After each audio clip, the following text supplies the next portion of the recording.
Chapter 40, There was a numbering issue prior. Nice to meet you. The audience grew silent. My name is Deculein, the head professor of the Imperial University Tower and a monarch-ranked wizard. As always, I started my lectures with an introduction. My lecture will last exactly 2 hours, through which I will be discussing its main focal point, the pure elemental magic test that was auctioned last week. I had already prepared the contents and flow of the lecture a week ago. The problem was, there was a good chance that the lecture wouldn't go my way. As soon as I started.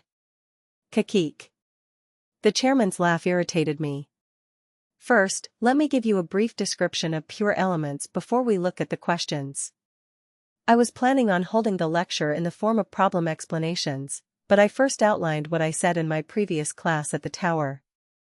I proceeded to give out a short briefing using pure elements such as scorched fire, thundercloud, and will-o'-the-wisp. However, these pure elements have no purpose. They only gain magic affiliation according to the aim of the wizard that implements the element. You have to be aware of that. Most people would have their brains twisting upon thinking about pure elements and magic affiliation together. Simply put, it was like drawing 2 images with both hands simultaneously. Drawing one at a time was far more efficient. Let's put aside numbers 1 to 5 for now and take a look at question number 6 first. The aforementioned problem came up in the air. It embodied the magic, bitter cold fog, in which 3 pure elements were combined in perfect harmony. But, the core of my lecture was numbers 7 and 8, so I only explained the gists adequately and moved on. Or at least tried to. I have a question. Someone raised their hand. As I had expected, it was the chairman. Question. Question. She jumped up and screamed like a nightingale, making her impossible to ignore. I paused for a moment and looked at her. Go ahead. Yes. The head professor emphasized the distinction between pure elements and magic affiliation. The chairman radiated mana and drew a magic circle in the air. What should we do if we want to affiliate the magic in number 6 with the best destructive magic compatible with it? I looked at the chairman for a while using understanding. 3 seconds was enough. I added a core circuit to his magic, a straight line composed of 28 strokes to form explosion. That will freeze and injure the enemy at the same time. Oh? Ah. I see. That's right. Oh, thanks. The chairman blinked as she collected her mana and sat down. Now, let's look at question number 7. I made question number 7 hover in the air. Artificial star, mobilized water, wind, earth, and fire elements. While I was explaining it, the chairman rose again. Professor. I have a question. As you said, there are 2 core circuits in number 7. However, wouldn't that many core circuits or more twist the magic itself? I think. The chairman released mana and drew question number 7. Artificial star had the highest number of magic combinations, but her version took a different form from my question. It would be easier to set up only 1 core circuit just like this. Why risk setting up 2 core circuits and having the magic go haywire? The chairman asked, perhaps already knowing the answer to it. I looked vacantly at her for a moment while she grinned. I nodded. That's a good question. I drew a copy of the chairman's magic. But an artificial star, like yours, which only has 1 core circuit, will cause extreme mana consumption. The chairman replied as if she had been waiting. But wouldn't we consume more mana if we use 2 core circuits? That's basic and common knowledge. Why would you rather use 2 if you can use 1? Isn't that just wasteful? The other wizards' expressions told me that they agreed with her. Those were the chairman's words, after all. I refuted her argument in a calm and orderly manner. Yes, that is generally true, but not unconditionally so. It depends on the characteristic of the magic. Artificial star's core circuits aren't only for the user's mana, but also for taking care of its energy. The chairman's expression hardened slightly. The artificial star in number 7 has special properties. One of the 2 core circuits focuses on circulation, and the other on cohesion. Through them, its 4 pure elements will circulate and cohere inside the magic and release energy by themselves, allowing the caster to hold it for a longer duration while using less mana. After a brief pause, I continued. In that regard, the technique that the chairman showed isn't a star. It is no different to a chunk of mana meant to drain the caster empty. The chairman kept her mouth shut.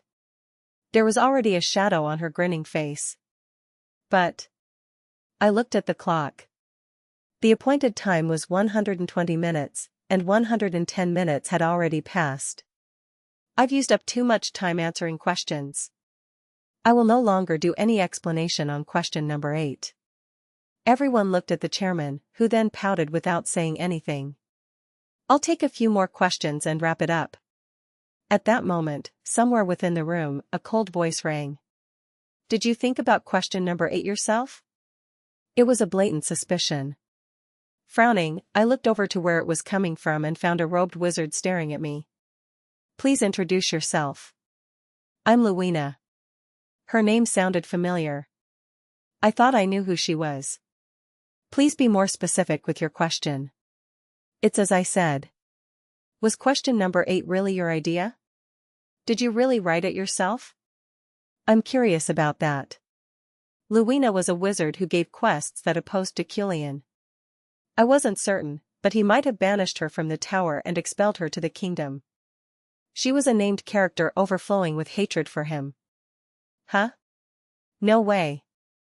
Are you saying someone else wrote the test questions for Professor Deculein? A ghostwriter? The chairman jumped up and shouted. Murmurs soon filled the lecture room. Luwina laughed as the chairman continued talking. There's no way. Professor Deculein isn't like that. It would have been better if he just kept his mouth shut. The wizards didn't say anything, but their eyes told me what they were thinking. Some seemed suspicious of me, some looked like they sympathized with me, and the rest just looked curious. I stood still and pondered about it. A good idea came to mind soon enough. Professor Deculein? I shook my head and laughed lowly at the chairman's words. It's common to be inspired by things that are not your own. The sounds of gasps echoed. However, I emitted mana, the lines of which drew a technique in the air. This is entirely mine. I recalled a landscape with my eyes closed and turned it into a technique, arranging the correct pure elements to depict it as if painting on a canvas. Just like that, the magical design that I envisioned emanated in the air using mana as its medium. Understanding allowed me to reproduce what I had learned and deciphered before using much less mana. I consumed over 50,000 in writing number 8, but now, 3,000 was enough to recall the same magic. The wizards in the auditorium looked at the elaborately drawn picture that showcased 11 spells perfectly connected and intertwined with each other. Because I made it on the spot, the answer to this equation is completely different from number 8. Consider finding its answer as your homework. I then looked at Luwina. Does this answer your question, Professor Luwina? No, I looked at where Luwina was, but she was nowhere to be found. I smirked, then sneered. I'll be ending my lecture here. Standing by the table, I organized my materials, straightened my clothes, and looked at the chairman.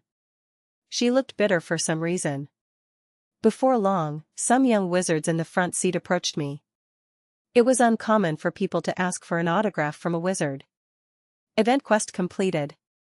Mana plus 30. After my lecture, I returned to my mansion, where I found another car parked in the parking lot. It was Yeriel's. When I entered the main building, Yeriel was eating in the dining room, which wasn't surprising at all. While cutting through her steak, she raised a question. I heard you gave a lecture at the floating island? I nodded. Well, what happened? The wizards there must be on a different level from the tower chicks. There's nothing to worry about. Oh, come on. You always say that. Do you want me to be worried? Unfortunately, I'm not. As I sat in front of her, my attendants rushed in to prepare food. Yeriel seemed flustered by the fact that we were now sharing the same table, but she quickly regained her composure. I heard you made 40 million elms. That's right. Let me know if you need financial support. I'll be sure to lend you some. Then. Huh? Wait. Lend? Lend? Yeah. What do you mean, lend? Give me half of it. I cut my meat without saying a word. As always, the level of cooking here was absolutely perfect. Well, the ingredients my chef used were top quality, and his salary was also very generous compared to other mansions. Just give me 10 million elms. Also, here. The debutantes at the tower want to have their MT at Hadekain? Yeriel pulled a document out of her handbag. Imperial University Tower Magic Department MT program. Hadekain. The capital of the Yukline estate. I also planned on visiting it someday. It had both a local wizard tower and a local knight order.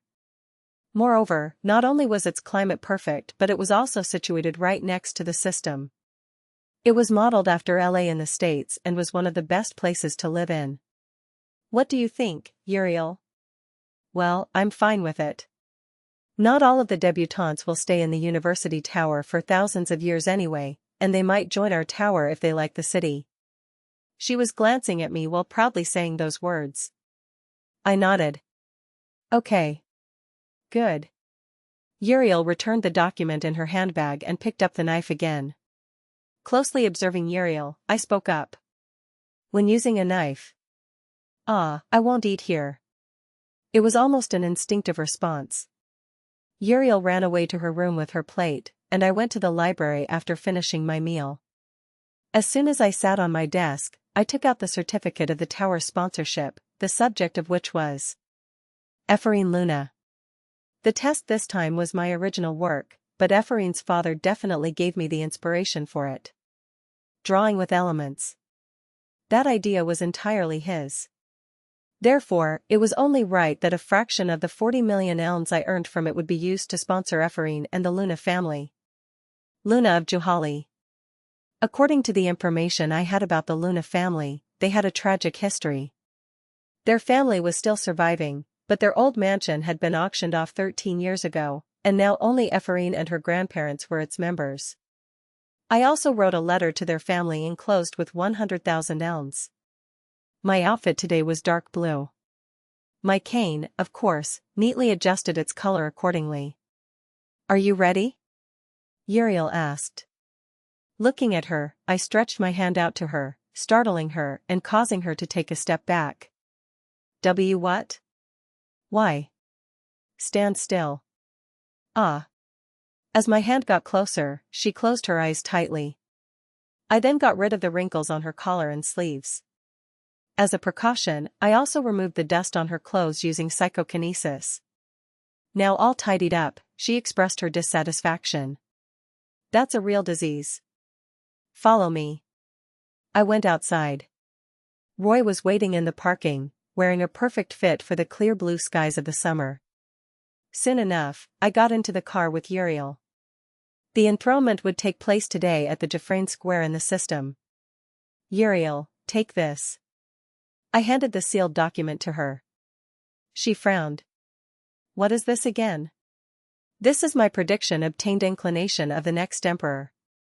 It was a document that summarized the important events that I was aware of, including which ones we could benefit from and how we could lower the difficulty of the quests. Huh. Are you a prophet? Just take it. Phew. Shaking her head as if finding it pathetic, she took the document. No more mind games. Prophecies were only funny at first. My lord, I don't think we'll be able to get any further than this. An uncouth crowd was blocking the road. We got out of the car. The Yukline family is this way. An imperial knight who was standing by around the area guided us to a separate passageway. As we did, I saw the square where the enthronement would soon take place. A long and wide carpet was in the middle of it, leading to a high altar. The crowd stood at its flanks, making sure to leave the carpet itself empty and unblocked. At the top of the platform, the emperor's throne awaited its next owner. This is it. The seats for the Yukline family were close to the throne. Not far away were some royals, including Mayho, Ehelm, Glithian, Sylvia, Essisel, Benton, Reagan, etc. Many named characters could be seen as well. I looked at one of them in particular. Julie. Feeling my gaze, she accepted it with a bow. She looked quite tired, the dark circles around her eyes being too deep. I wanted to approach her, but I couldn't exchange greetings with anyone recklessly. Duong. Drums rang, followed by trumpets and traditional music, which marked the beginning of the emperor's enthronement. Not far away, an imperial carriage appeared, and the cheers of the citizens shook heaven and earth.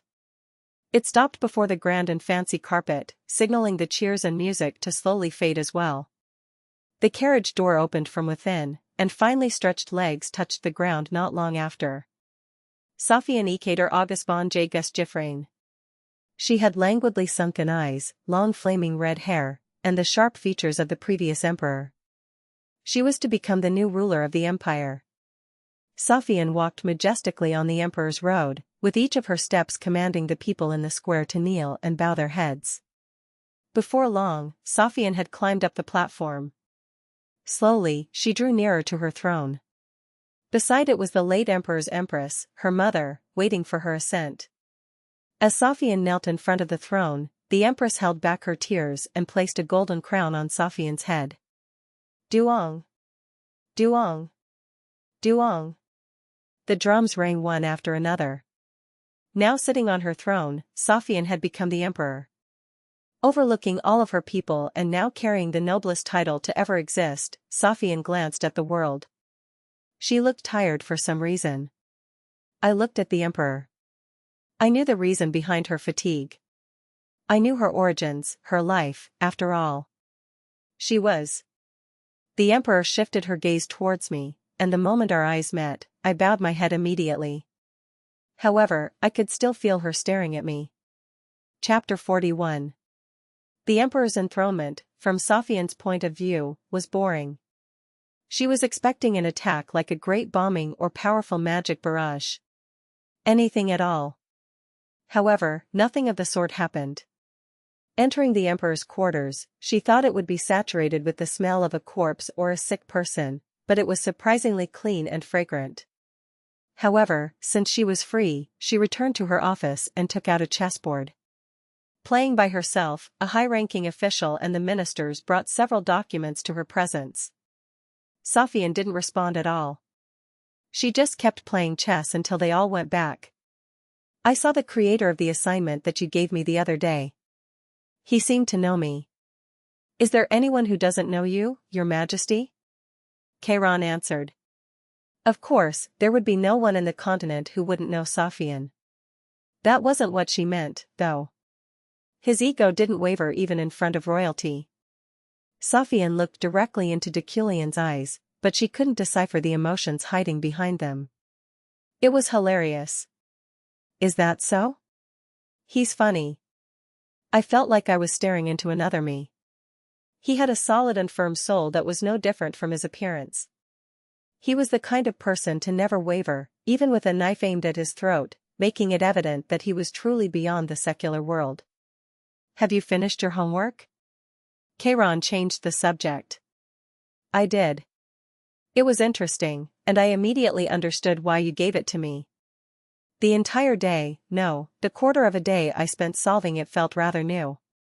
Sofian fell for Kieran's narration, but she continued. I want to lift the restrictions on Merrick, Kairon. Kairon bowed his head in silence. Merrick was the name of the mana stone mine northwest of the Empire, but its entrance was currently restricted because it was swarming with black magic and a rising frequency of demon appearances. Once it opens up, only adventurers and wizards from the tower and their escorts may enter in the beginning. I don't need advice. I'm tired of listening to those fucking idiots that do nothing but sit behind their desks. It might hasten the devil's advent. If entering the mine could do that, why did the devil keep silent about it until now? Also, there's a limit to the demons' numbers. If we can kill them all, the site will be cleansed. Kairon didn't answer. Looking at the chessboard, Sofian asked. What is Credo doing? He's crying. Crying? Yes, he just finished solving the same problems as Your Majesty. I don't know what his discernment was. Sofian smiled. That idiot. Ah, Kairon, you don't know the answer to the problems, don't you? No. Only then did she look at him. The Emperor laughed mischievously. I won't tell you, but I'm not kidding when I say even I'm a little surprised. You're curious, aren't you? It's all right. I'm really not. You say you're not, but your eyebrows are wriggling. You can't deceive my eyes. You're very curious right now. Kairon shut his mouth.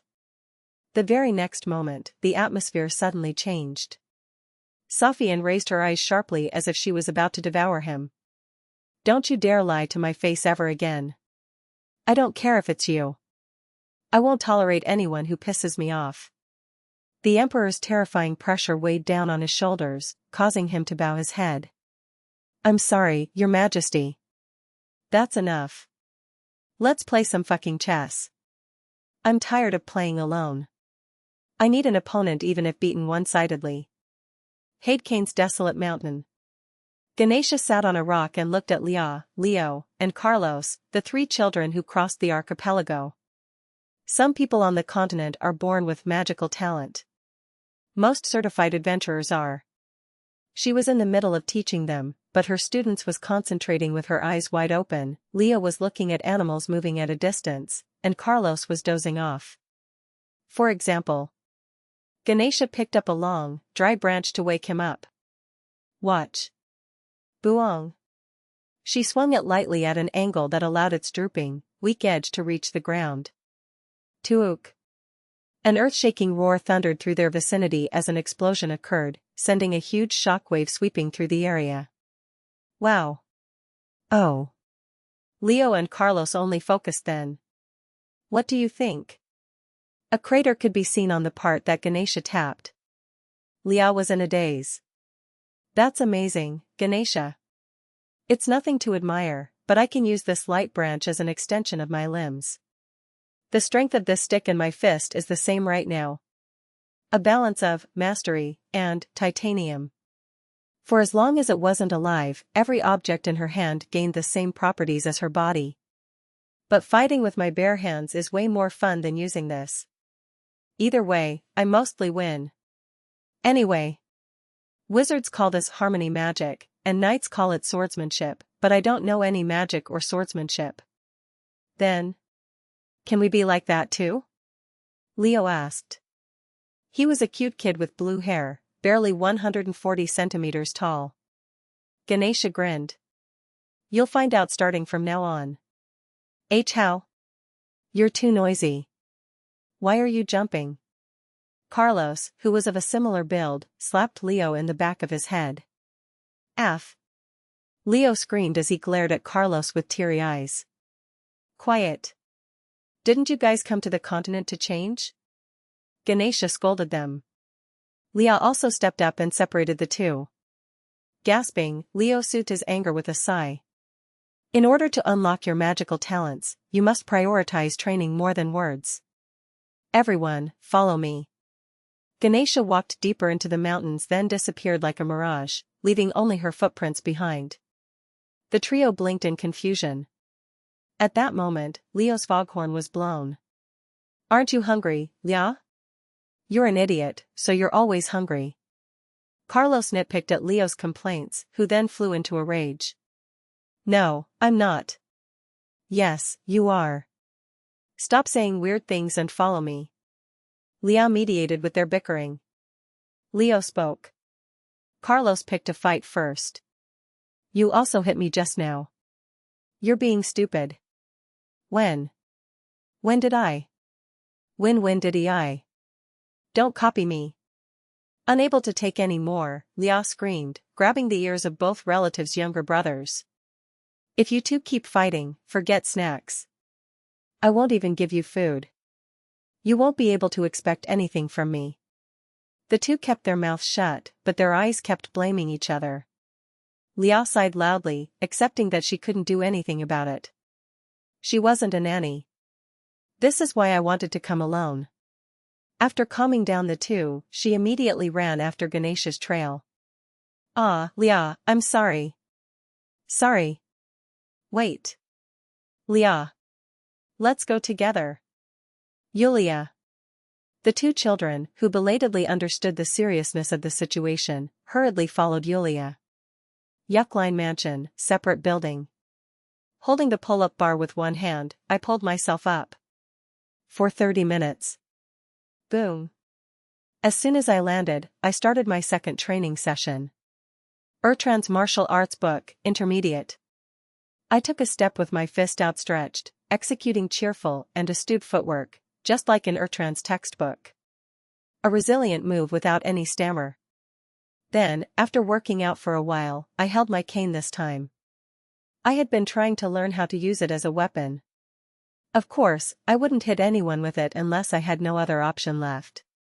I didn't ever want to do it, but a desperate and urgent situation was bound to come. After completing my cane training, I checked the snowflake obsidian in my safe. Understanding, 4%. I was constantly using understanding on it, but I still couldn't use it. I invested about 1,000 mana on the snowflake obsidian, then took a shower. Knock knock. Roy knocked just in time. I dressed up and went outside. Roy. Yes. I heard that a maid's mother is sick. Yes, Ruri's. I heard their story in the main building. I didn't know if they wanted me to eavesdrop on them, but it sounded genuine. I wrote a check and gave it to Roy. Tell her to use this to take care of her. Also, if something like this happens in the future, feel free to give aid yourself. I'll compensate you for it. I intended to ensure more than just the basic welfare of my servants. Roy seemed surprised, but he nodded and subtly received the check. I understand. I've finished preparing the car. Good work. I got into my vehicle right away. My task today at the tower was thesis defense. I looked through the documents related to it in the back seat. Evaluation. I just needed to fill up my seat. I took out Sylvia's novel from last time and read it until we arrived at our destination. It had been a long time since I last came here, considering the Emperor's death closed down both the tower and the university. We've arrived. Feel free to rest. Thank you. I got out of the car, went inside the building, and immediately rode an elevator to the 7th floor, where the thesis defense would be held. Ding. When the door opened, Yeriel, standing near the elevator, approached me first. Oh my, haha. You're here, head professor. I responded to his greetings with a nod.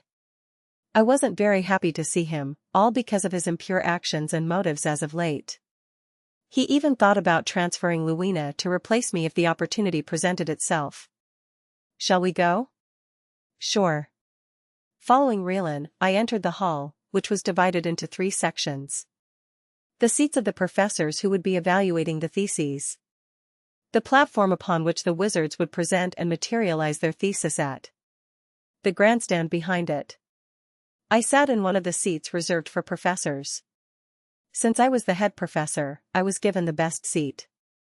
Are you paying close attention to anyone in particular, Professor Yeriel? Ahaha, not really. Ha ha ha. Yeriel had been laughing since earlier. I looked at the list that he handed me. A total of 23 people would be evaluated today. Do you have their papers with you? Oh, by any chance, have you not read them yet? Do I need to read them in advance? I'll understand it if I read them now anyway. I wasn't lying or exaggerating. This was why I did my magic training today. Ha ha ha ha ha, of course. Your head professor Deculein, the genius at interpreting techniques.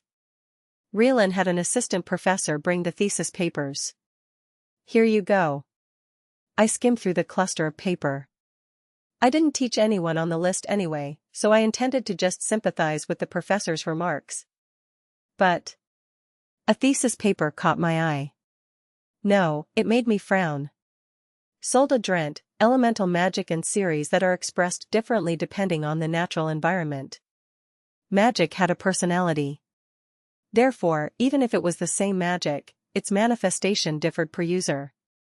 This was also known as ethos, which remained like the fingerprint of the user. Its unique personality wasn't only embodied in magic but also in ceremonies and circuits engraved with a thesis trail. Of course, it was hard to distinguish the fingerprints with the naked eye. Fortunately, I had understanding and vision. However, this paper was more than just a vague fingerprint. I had already seen the idea described in a paper somewhere. To be exact, I looked at the task I gave to my class. I was certain. This idea belonged to Ephraim. Of course, I didn't know how it happened. If it were the original Deculein, he wouldn't have seen Ephraim's task, and Ephraim would have lived without knowing that her works had been stolen. Or, more unjustly, she could have been called a thief. This guy, Drent, most likely aimed for that gap too. What should I do? I decided to gather intel first. Did you say you're Drent? I read his paper thoroughly with understanding. It was plagiarism. Deculein had done something similar, but I wasn't him. Above all else, I didn't like that they dared to touch my class task. Let's have a look. Therefore, I thought of questions that the original author of this idea would be able to answer properly. We'll start the thesis defense soon. Please take your seats. Ephraim attended the defense. She didn't have to come, but she wanted to see what the process was like. Julia just asked her to come as well. Wow, this room is huge. I know. The hall was spacious, and there were quite a lot of people, but a yellow head at the front seat caught her attention the most. Sylvia. She's here, too. Who? There. Sylvia was sitting quietly and studying. Oh, Sylvia's studying here too? Amazing. Just amazing. Deculein appeared just in time, receiving a thesis from Professor Yeriel as soon as he sat at the top. Sylvia closed her book and looked at him. Ephraim tilted her head. Please be quiet. First up, third-year wizard Solda Drent. Julia's eyes shone, and Ephraim smirked. Are you that happy? Huh? Happy? What are you talking about? I'm just wishing him luck because he's a nice senior. Drent stood on the stage, then gave a brief introduction about his thesis, and immediately revealed his magic. With only a small adjustment, it is possible to activate this fireball even under the sea. Fire preservation. Ephraim tried to look at the progression as she tilted her head, but she only heard the voice because she wasn't in a good position. The atmosphere didn't seem too bad. I heard that you changed your topic a little while writing this paper. So this was the reason. Professor Latran spoke. He laughed quietly and praised Drent, who nodded and looked like he was holding back his own laughter. Thank you. Have you chosen which professor you would be under, Drent? Not yet, but I would be very honored to serve any of you. Are you making the professors compete? You're impudent. The other professors also added warm words. Julia shook Ephraim's shoulders while clapping like a seal. It must have gone well. I know? But Ephraim felt disharmonious. She wasn't certain, but while listening to him talk, she realized the subject of his thesis was a little similar to her task. It's just a coincidence, right? It's Deculein. Julia's expression grew stiff. Ephraim also started paying attention again. Solda Drent.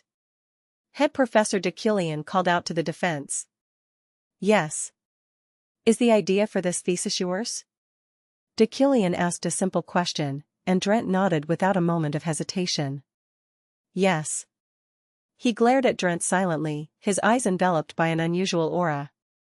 They were heavy and cold, almost like lead. I'll ask again. Did you develop this with your own idea without any discussion or reference with anyone? Yes, I'm certain. Drent answered energetically, mistaking Deculein's words as praise. Do you want my assessment? Yes, please. At that moment, Ephraim felt chills claw up her spine. Drent was laughing on the inside. It doesn't matter how much you compliment me, Deculein. I won't put myself under your command. Of course, I know you're desperate because you only have one assistant professor, but the requirement's to be your slave. Good. I'll be asking questions from now on. A thesis paper came to Deculein's hand. Drent, you described how magic could be constant and talked about changes in elemental magic according to nature and topography. In that case. He then released a technique using mana, the structure of which wasn't normal. Its magic circle wasn't even a circle. It was an oval. Considering exactly 13.7% of this technique had been damaged, under what nature did it become this dented? What? That. 13.7%. Don't you know anything about this numerical value? You don't know? If you don't, how can you manifest such a crushed technique? Give me something. Even a rough guess. 13.7%. Crushed technique. A rough guess. Drent was already feeling destroyed by Deculein's seemingly endless brain-twisting attacks, but he was just getting started. It was just one question in its series. Chapter 42. A week before the midterm exam. Drent, helping Julia with her homework, was interested in Ephraim's assignment on their clubroom's desk. He had been in a slump with his own thesis and thought giving his junior a hand would provide him with some information. However, he couldn't even use her work as a reference. Driven by desperation, he checked out Ephraim's assignment while Julia was in the bathroom. What he saw made him feel like electricity coursed through his mind. Eventually, Drent took Ephraim's idea as his own. However, it seems that you don't know, so I'll move on and even do you a favor by asking you easier questions. Now, that magic you've just manifested, fire preservation. Deculein reproduced Drent's spell. However, a glance would be enough to deduce that his fireball was far denser. Are you sure this magic will never be distorted underwater, no matter the altitude? Does the same apply when it's underground? Yes. That's right. Drent gathered his senses and answered. He didn't have enough time to comprehend Ephraim's thesis completely, but he understood it to some extent. If so, then tell me. What makes that possible? The fireball that Drent described in his thesis rose in the air. Deculein had already determined its core. Which circuit of this technique causes the preservation effect? That is. He was at a loss for words. His professor just stared at him, his silence raging through the entire area like merciless winds. It didn't matter how long he waited. The defense couldn't answer. Before long, Deculein's gelid tone enveloped the building. I can ask hundreds of questions derived from this paper. The head professor's stare made him feel pathetic, his twisted contempt-filled lips even more so.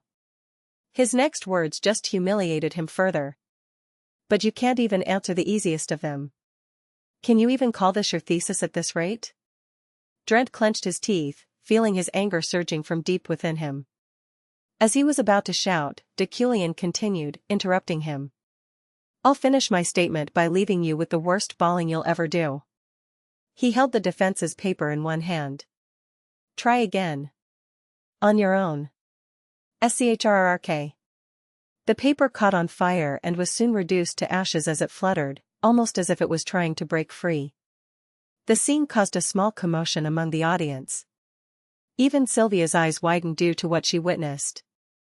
Drent couldn't say anything. Now drained of all the strength he possessed to answer back, he just let out a bitter laugh. Deculein knew everything. The examinee stomped off the stage, leaving nothing behind but heavy silence. That madman. Nobody would be able to answer if he pressures them that much. Infuriated, Julia murmured. Ephraim also felt the same way, but something seemed strange about it. The second wizard. The host also stuttered, seemingly taken aback. There were still 22 wizards left that had to go under public evaluation. Please be quiet. Fourth-year wizard, Solda Malone. Please come up on stage. The next wizard appeared, already looking terrified. He had turned pale and was shivering, looking like he would skip his turn if only it were possible. I'm M. Malone, a Solda-ranked wizard. My thesis is about. He soon explained his thesis, and this time too, Deculein listened carefully and asked questions about the core of his research. The reason why I said that magic is part of the control series is. Malone successfully answered all of the head professor's inquiries even though he stuttered. After a few minutes, Deculein nodded, seemingly satisfied. That much is enough. Since he saw up close how the presenter before him got his thesis burned, he bowed down, feeling very fortunate. Thank you. As soon as the defenses were finished, I came up to my private office. Knock knock. Alan entered the room not long after I arrived, carrying a few documents in one hand. He seemed delighted. Professor. I've carefully selected the best of them. Them? Yes. The wizards who want to be under your command. Leave the list and return. As you wish. Alan placed the documents at my desk and left my office. I skimmed through the papers. Clone. Glone. None of them was remarkable or famous.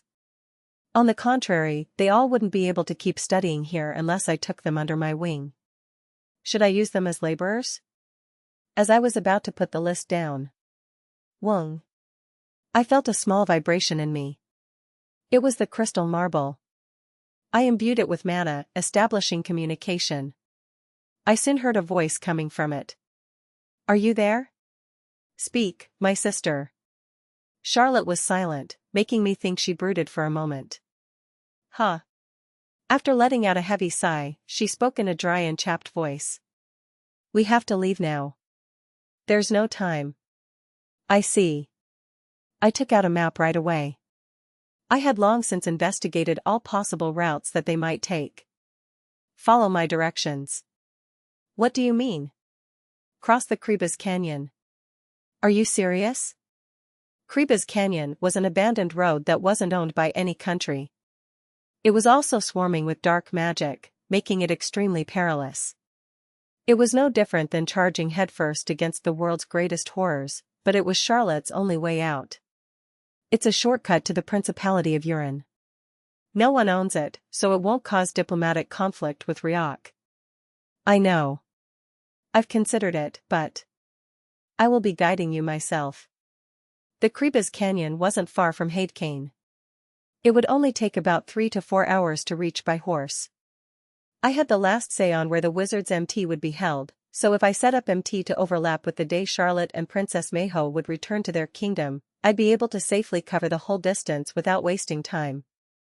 You'll personally be with us? That's right. I heard that the Ryok kingdom attacked you in Birched. I frowned. They were the ones behind that attack? I didn't know the information that Charlotte knew. My intelligence network clearly needed to be renewed, broadened, and reinforced. Did their attack make you hate them so much you can't prevent yourself from retaliating? Charlotte.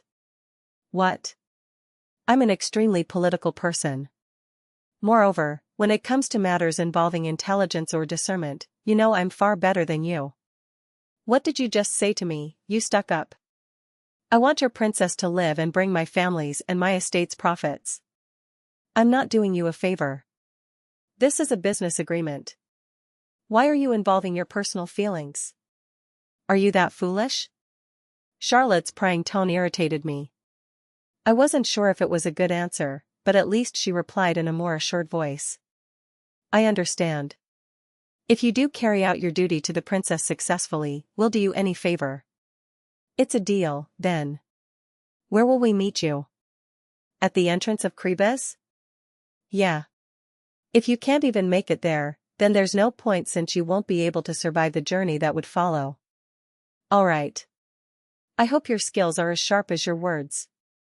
Our conversation ended there. Sitting in my chair, I murmured. Should I use this as an opportunity to test it? Krebas Canyon was a dangerous area. That much couldn't be denied. It was so heavily filled with dark magic that it was close to being a lair of devils or a dungeon. Demons frequently appeared there when they had nothing better to do. However. Yukline. Rating, lineage. Description. This lineage's power is unleashed when punishing the devil. Allows Yukline descendants to use their mana to purify areas with demons or heavy concentration of dark magic. Purified mana's quality is increased by 1 stage. My lineage used the energy of the devil or unpurified dark magic as its own energy source. In places brimming with so much dark magic, human beings would find it hard to even breathe. Yukline lifted all restrictions on my mana. Hence, areas like Kriba's were no different from being the Yukline family's home territory.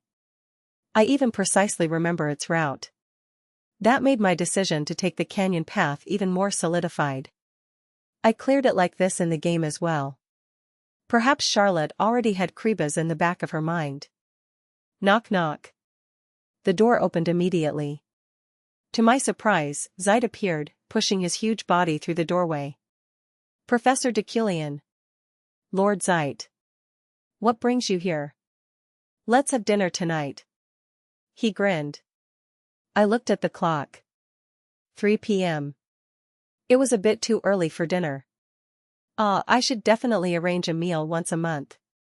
You don't see Julie these days at all, right? We'll go ahead of you to prepare. Make sure you bring my sister with you. There was a certain doubt in Zeit's gaze and voice. His physique was like a bear, but his eyes were like a fox. 6 p.m. Unable to resist Zeit's persistence, Julie prepared to go out of the mansion for dinner. Starting today, I'll be coming here monthly to observe your progress. Those were her brother's words. She sighed while she put on her armor and cape, then looked at herself in the mirror. Her fatigue was evident in her face. Due to the Varon case investigation overlapping with the heavy workload brought forth by the Emperor's death, she didn't even have an hour to rest these days. 2 weeks had gone by, with her schedule being that chaotic. She didn't want to do background checks, resort to a thieves' guild, or even commission an adventurer's guild. Hence, she shouldered the burden alone. Knock knock. A servant spoke with a knock. My lord. It's time. Julie went outside. She was just going to ride a horse, but a shiny car was already approaching from the other side of the mansion. Squinting at it, she already knew who it was. Deculein. One of its doors opened when it stopped in front of her. Get in. By any chance, did Lord Zeit tell you? He's suspicious of our relationship. Get in. Julie nodded hesitatingly and got into the car after saying goodbye to her servants. They left immediately. As the two of them wallowed in awkward silence, she wondered if the 1 month she had promised had already passed. Looking out the window, Deculein broke the ice. Are you still investigating the case? She didn't answer. He looked at her as he continued. It's better if you don't. You're hurting yourself. It's all right. She firmly cut him off, expressing her clear rejection of his notion. Deculein didn't press on. It was silent. His luxury car moved along the neatly paved road quietly. It was calm and comfortable. You're quite frustrating, Julie. He spoke again as if a memory crossed his mind. She didn't answer no matter how long he waited. He turned his head and looked at her. Julie had her eyes closed. With her waist upright and both hands modestly resting on top of her knees, she fell asleep, unable to overcome her fatigue. Deculein smirked and, noticing her disheveled hair was about to go into her mouth, reached out to her to move it. He then pinched her cheek lightly out of impulse. It was soft. She rocked to and fro as they made their way to the venue. Although it was a little late, he pulled out a book from his briefcase. Not a word of it registered in his mind, but he turned the pages nonetheless. Not long after, he spoke to his driver. I heard it'll take about a quarter of a day to get there. Yes, sir. I understand. Thanks to his driver's quick wits, the car circled the same road repeatedly, even after an hour had already passed since the agreed time for their appointment, which was 7 p.m. He alternated between reading his book and looking at Julie. After a while, he looked at his watch.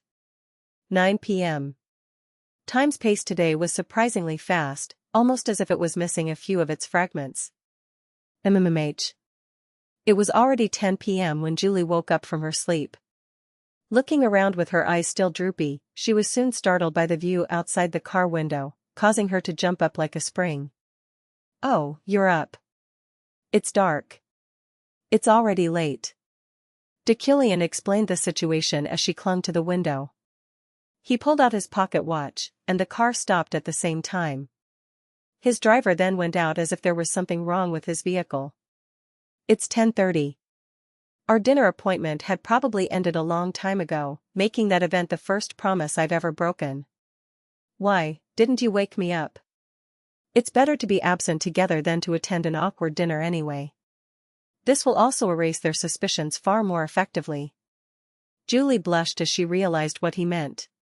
He kept looking at her, his eyes engulfed by sincerity. Julie. Yes? Now that I think about it, our contract is long overdue. Her eyes widened like a deer staring into headlights. It's probably not going to last more than a year with Zeit's suspicion. You should become the guardian knight within that time frame. You'll be 30 next year, so you'd be the youngest to reach that position in the Empire's history. Deculein reached out and tidied Julie's hair, which became messy while she was sleeping. She didn't reject his advances. More than his touch, the emotions in his voice were much stronger.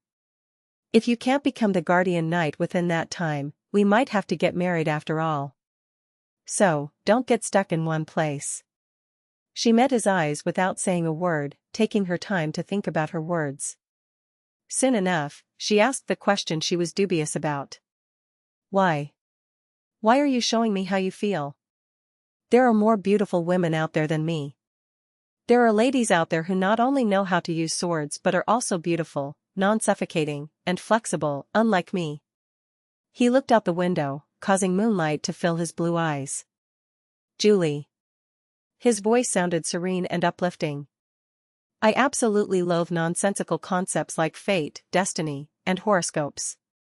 However, there are times when I feel like something that I can't resist definitely exists. Deculein stared at the moon in the sky. That's who you are to me. Julie understood what he meant. But at the same time, she was doubtful. The old Deculein would never say those words. Is that so? What changed him this much? Deculein spoke again. That's why it would be beneficial for both of us to stay as far away from each other as possible. That way, I wouldn't return to my former self. He leaned over. Thinking he was about to do something, her startled body stiffened and instinctively assumed a counterattack position. Clack. Deculein opened the door. Get a good night's rest. I was absent from the meal, which means Zeit is probably still looking for me. She stared at him in silence. Get off. Okay. Take care. She nodded and got off the car. A fresh wind blew past her.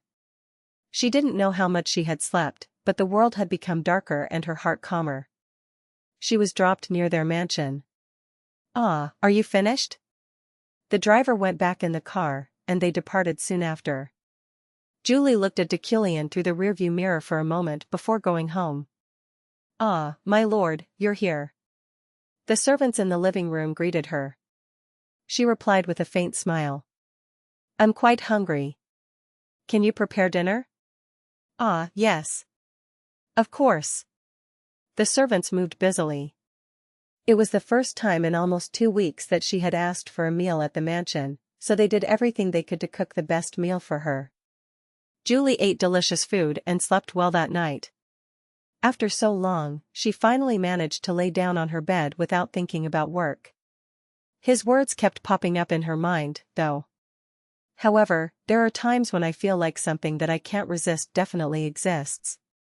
She thought she wouldn't have nightmares that night.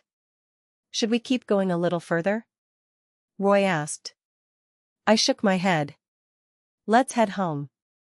Got it. I sighed with a smirk, then giggled. I thought I should stay away from Julie from now on. The more time would pass, the more I would love every aspect of her. Of course, staying away from her would prove difficult. That was why she had to become a guardian knight. That way, she would keep her distance from me herself. We've arrived. Good work. I got off the mansion. On the path in the garden, on top of some shrub. A hawk was looking at me. Chapter 43. The Doden Mountains ran along the southern outskirts of the empire. In the uphill road of its dense forest, Charlotte traveled with Mayho. Anyone can have mana, but its quality and amount accumulated vary from person to person. That's why the mana quality can theoretically be divided into 10 different classes. The princess from the royal palace had many things she was curious about. Fortunately, her knight happily answered her questions with sincerity. An average person's mana falls under class 9 or 10. A little better than that, and they'd be in class 8. People belonging to class 7 and above can try to be a knight or a wizard. Those who fall within class 6 can become a professor of magic or even a guardian knight, depending on their background and personality. Aha, I see. Interesting. How do you measure class, then? Can I also have the quality of my mana identified? They had been walking for 2 days and nights without a break. Mayho's unwavering vigor made Charlotte smile a little. There's still no definite method to identify one's class. It's just a gut feeling among masters. That being said, it's rare for people to reach class 5 and above due to their high requirements. In fact, those belonging to class 4 and 3 are already so powerful, most of them have important positions in the continent. Whoa. If class 4 and class 3 are that good, what about class 1? I'm not even sure if anyone's strong enough to belong to that class, but if there are, then they're probably gods. As far as I know, class 2's members are Birch's Great Elder Zekton, the Empire's Guardian Knight Jeffred, the Great Wizard Demican, and the Imperial University Tower Chairman Adrian. Those 4 are the only ones in class 2. Wow. Even I know those people's names. What about Professor Deculein? I'm not sure. That guy might be class 4 or 5. Deculein's mana quality, in the beginning, was class 6, but now it had gone up to class 5, just as the knight said. Anyway, hang in there a little longer. Don't worry. The princess diligently followed the rugged mountain path. Charlotte was worried since she was small and beautiful, like a doll, but her perseverance made her wonder if she secretly underwent extreme workouts. Nevertheless, she smiled proudly. We're almost at our first destination. Got it. You hang in there too, Charlotte. The two moved forward without problems. However, compared to them, their subordinates, Ron and Ghetto, looked somewhat unreliable. Ron whispered low enough to make sure the princess wouldn't hear their conversation. Captain. Trusting Deculein and choosing Krebas is a bit. It's already been decided, and we can't back out from this now. Even if we could, our enemies clearly didn't even consider we'd take a route as dangerous as this. We haven't been attacked even once on our way here, have we? That's true, but, Ron bit his lips tightly. Whying? A dagger flew in from an unknown direction. Charlotte immediately hugged the princess and released strong energy. Ron and Ghetto pulled out their swords swiftly. Captain. Go ahead. We'll follow you. We'll handle this. Daggers thundered quickly from seemingly random places, but several arrows flooded in from the mountaintop and intercepted them. It was the support of the adventurers they hired using their entire fortune. They escorted the princess from a long distance. I trust you. Come back alive. That's an order. Got it. Leaving their back to them, Charlotte sprinted with Miho.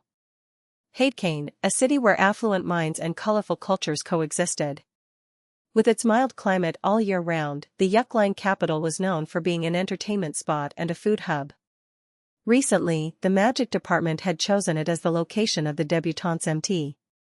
Why in the world did they make the station so complicated? They were to go there by train, but Ephraim wandered from the station. She had only ever been on a train once, which was during her one-way trip from Johali to Iliad. Fi, here. Phew. I almost got lost. Fortunately, her fellow club members managed to find her. They got on the train together. Everyone riding it was robed, almost as if they rented the entirety of it.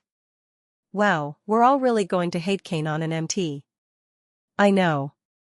I was going to go there for vacation. Julia and the others looked very excited. Ephraim, who wasn't a native of the continent, couldn't relate to them. You all seem to like Hadekain that much. Naturally. You've never been there, have you, Ifi? Not only the tower but almost every department of the university requested for it yearly, but the thesis arsonist kept rejecting them. She referred to Deculein, who gained many other nicknames like Burning Executor, Fiery Wraith, and many more. Due to Drent's thesis defense incident, he gained many horrifying titles, ultimately turning him into a symbol of terror for the wizards at the tower, even though the student involved in it had been going around, saying he was actually rather grateful to the head professor. Why? I don't know much about that, but there are lots to do in Hadekain. It's really amazing. Oh. So that's why the others were saying they were going to go shopping and try out new things. That's not all. That city's filled with good-looking men and women as well. Well, nobody at the tower could compete against Deculein in terms of appearance. The same went for the entire university, the only exception being from Luwain of the night department. Ephraim asked. Is Professor Deculein coming with us, then? Yeah. I thought he wasn't, but that thesis arsonist is apparently on this train too. Deculein sat in the VIP carriage with professors from each department. Yeriel from the Assistive Studies department, Latran from the Spirit department, Ciara from the Destruction department, Camel from the Medical department, etc. Normally, this many professors didn't attend a debutante MT, but its location made them come. They all avoided Deculein's eyes. Everyone. Deculein, who had been silent, finally spoke. The professors listened carefully. I heard you attended Madoho the other day. Silence permeated the carriage. Are you not going to answer? Oh, yes. Ha ha ha ha. We did. But, well, it was uneventful. I doubt it. Yeriel waved it off with his hands and shook his head while the other professors just smiled at him. It is. Only the discussion about head Professor Deculein's mind-blowing midterm exam was noteworthy. Haha. That's right. Right. Yeriel, Latran, and Ciara took turns answering. Despite their flattery, however, Deculein was as brutal as ever. You can just laugh now and move on, huh? His tone was as dreary as the winter wind that stung one's skin. The day you'll be able to choose between us will come. Luwina was softer compared to Deculein and also had excellent skills. Her family and her supporters could also blend in, but not as much as the Yukline. Therefore, the professors naturally preferred Luwina, but the truth is, I find it hilarious you think you even have a choice. Deculein looked at the other professors. His sharp gaze alone already stabbed several professors to death. Let me be clear. You guys won't even be given the opportunity to choose. His words proved the most terrifying for the professors, who felt like they were endlessly getting smaller. Choo-choo. The train departed. Deculein, who stunned and shocked the other professors, read a book in silence. Hadekain was breathtaking. It wasn't hot even in the summer, and its wind scent was therapeutic. Its streets were full of life, and there were people who busily came and went with smiles on their faces. It was certainly a city that offered a high-quality lifestyle. The specific location of the MT was the luxury hotel, Hadekain Romance, which was on the outskirts of Hadekain. It had a riverbank and a forest nearby, making it suitable to hold the MT in. 4 debutantes will share one room. If you prefer to be alone, you are allowed to rent a cabin at your own expense. Student representative? After I explained the matters at the hotel lobby, I called the student representative. The 2 representatives of the magic department hurriedly came. After this, I'll leave everything to your discretion. There's a forest in the back, but whenever you do anything, make sure you use support magic first. Noted. I didn't care if they drank alcohol or not. I didn't even have to care if they died. That was the charm of the MT. However, there shouldn't be any casualties. Unpack first. I came out of the hotel as the debutantes went up to their rooms while whispering among each other. I found Yeriel waiting in a car after I had gone out. At least try to save our face in the tower. You're being recognized more these days. Yeriel spoke as soon as I got into the car. How did you set it up? How did you set it up? What are you talking about? Yeriel shrugged. There's a rumor going around that Merrick will be open. It was a prediction based on the current emperor's nature and a whole. What? You know that Merrick would be a loss for us, right? No. Merrick's opening provided a consequential benefit. However, we needed absolute defense for it. You should have written down how to handle it. I meant to, but it costs too much money and someone spent 200 million. Yeriel sighed sarcastically. We will soon sell the items I bought one by one, which will bring us huge profits. I'll be able to return the 200 million elms within this year. In fact, if one were to look at this world like a TRPG, it was my magic's turn. That was why I didn't even bother using Midas's hand when working. If I used up 4,000 mana on Midas's hand, I wouldn't be able to train my magic or use understanding. Things would be a little different from here on out, though. I genuinely needed money right now. By the way, why didn't you give me 10 million? Yeriel murmured as she pouted. You're welcome to give it to me right now. Do you remember what you felt when we went for the relic last time? Were you sold the vase? I intend to take over those emotions soon. No, what? Oh, Yeriel trembled almost loathingly. You have no dignity. That's enough. We're here. We arrived at the tower while we were talking. I naturally looked up as soon as I got out of the car. Its scale has grown considerably. There were only 9 university towers on the entire continent. After all, for a building to be considered as one, it had to at least have 70 floors. Measuring Hadekain's Yukline tower by eye, it was likely taller than that minimum qualification. It's because they've been continuously developing. I went into the tower with Yeriel, finding wizards waiting for us in the lobby. It's an honor to meet you. I'm the tower's head, Deculein. Deculein was a young man. I looked at him with, man of great wealth, and he, fortunately, passed with flying colors. Nice to meet you. I shook hands with him, then looked around the tower. It wasn't as good as the Imperial University Tower, but its facilities were amazing enough to say they definitely were keeping up with the times. We also support specialized magic development research. Among all the local towers, we're probably the only ones to provide that aside from Iliad? Yeriel bragged. Separate from the other 8 affiliations, the 9th affiliation, Specialized Magic, was also known as Signature Magic. Magic under the 9th affiliation adopted its creator's name. If a wizard invented it alone, it would be named after them. If an entire tower developed it together, then it was given the name of the tower. However, that was simply because specialized magic research consumed enormous resources.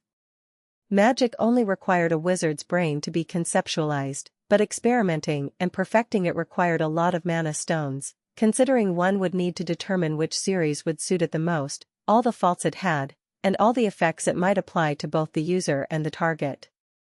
Yeriel. Yeah? Let's go to the stables now that it's done. I need a horse. Already? No, it doesn't matter, but before that. Can't you donate the midterm exam papers from the tower? Sir? On a free loan basis. Yeriel looked at me with eyes that reminded me of puppies, but I shook my head coldly. I don't have time. However, if there is a wizard conducting a thesis or research in this tower, I'll correct their paper. Consider it a gift. How can that be a gift? Yeriel asked innocently, looking genuinely clueless. I looked back at the wizards who had been following us, but they also looked like they were avoiding the topic. The sight made my anger momentarily rise. Using my man of great wealth, I chose a person who stood out from the rest of the wizards. He was a cute little kid that reminded me of Alan. You. What's your name? And me? I'm Panyan, a rank 2 wizard. Is there a magic thesis you're working on? What? Ah, yes, there is dash. I'll look over your paper. Think of it as an honor. No, I. Panyan declined audaciously.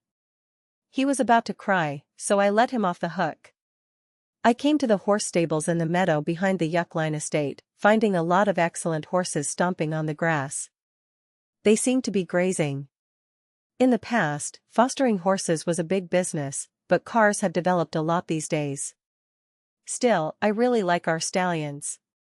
Yeriel stroked one of the horse's manes and smiled. Keep trying. Horses have different advantages than cars.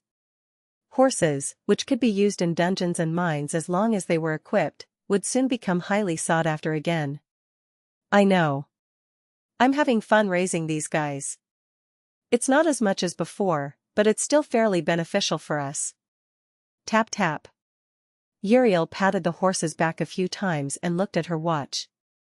It's time for me to go to work now. You can take any of these guys with you.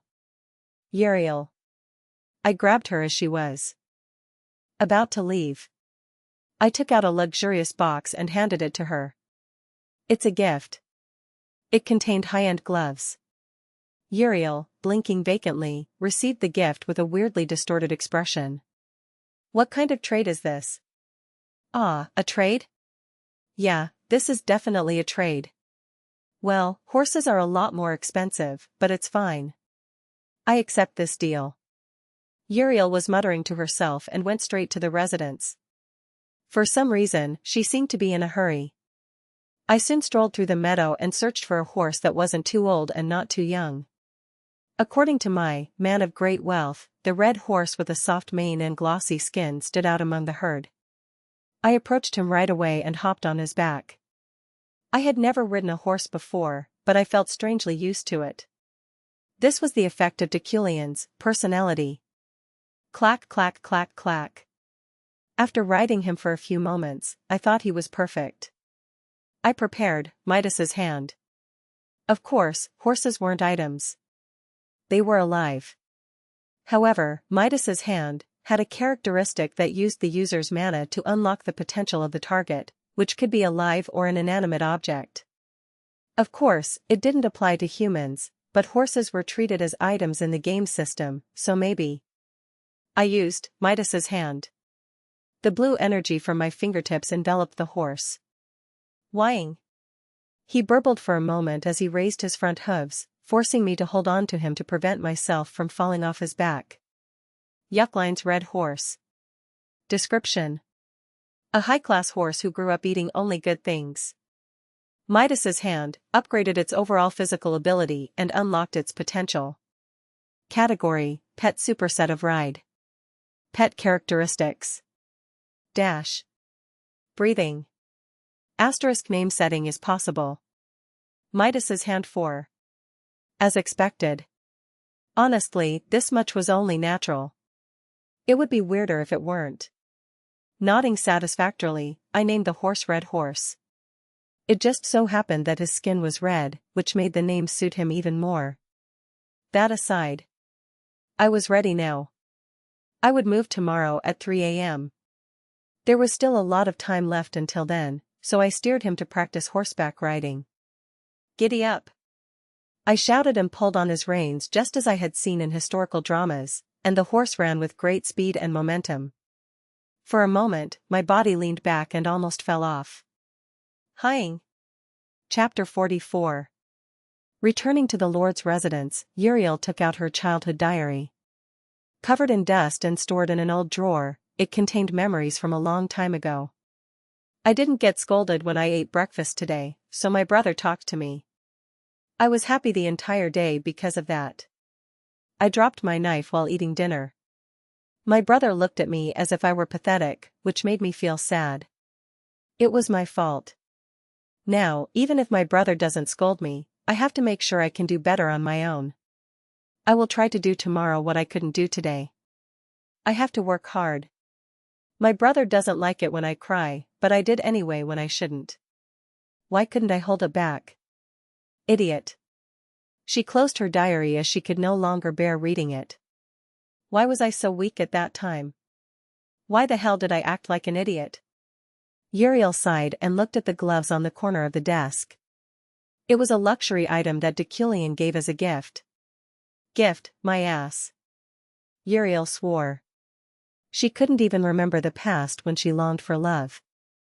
The child whose world was shaken by his every word was already dead. All that was left was the pain she wanted to forget. I won't be deceived, you idiot. Yeriel grabbed his gift and tried to throw it away. Damn it. But she couldn't bring herself to move her arms. It was the first present she received in her life, as she had never even received a happy birthday. Yeriel put the gloves in her drawer. I just don't have to use it anyway. She mumbled and nodded. Asterisk asterisk asterisk. 9 p.m. People gathered in the forest behind Hadekain romance. The first activity in their 3 days and 2 nights of stay here was to watch magic fireworks. Along with powerful cheers, twinkling magic rays soared into the sky. Fizz hiss boom dash. They exploded in the air and beautifully embroidered the darkness of the night. Wow. So beautiful. The place was filled with pure exclamations. The 3 children of the archipelago, Carlos, Leo, and Leah, were among the large crowd watching the fireworks. As expected from Sylvia. That was impeccably perfect. The 7 professors of the Department of Magic each gave her team a perfect score for each firework. Ifei. Are you ready? Yeah. Ephraim's team went last. Bringing in fireworks they engraved with an incantation in advance, Ephraim, their team leader, shouted. We used destruction magic and harmonic magic too. Just shoot it. Okay. The professors didn't even pretend to be interested. Feeling down, she concentrated her magic on her bracelet. Her soaring magic power permeated the firework pile, causing them to flare up immediately. Fizz dash. The magic hit the sky and exploded. Boom dash. As Ephraim explained, the feast of destruction and harmony that ensued made curtains as beautiful as the aurora. It was a result that could be compared to Sylvia's team, but their professors didn't look satisfied. It's pretty, but its sound is too loud. My ear hurts. Professor Sierra of the Department of Destruction gave 6 points.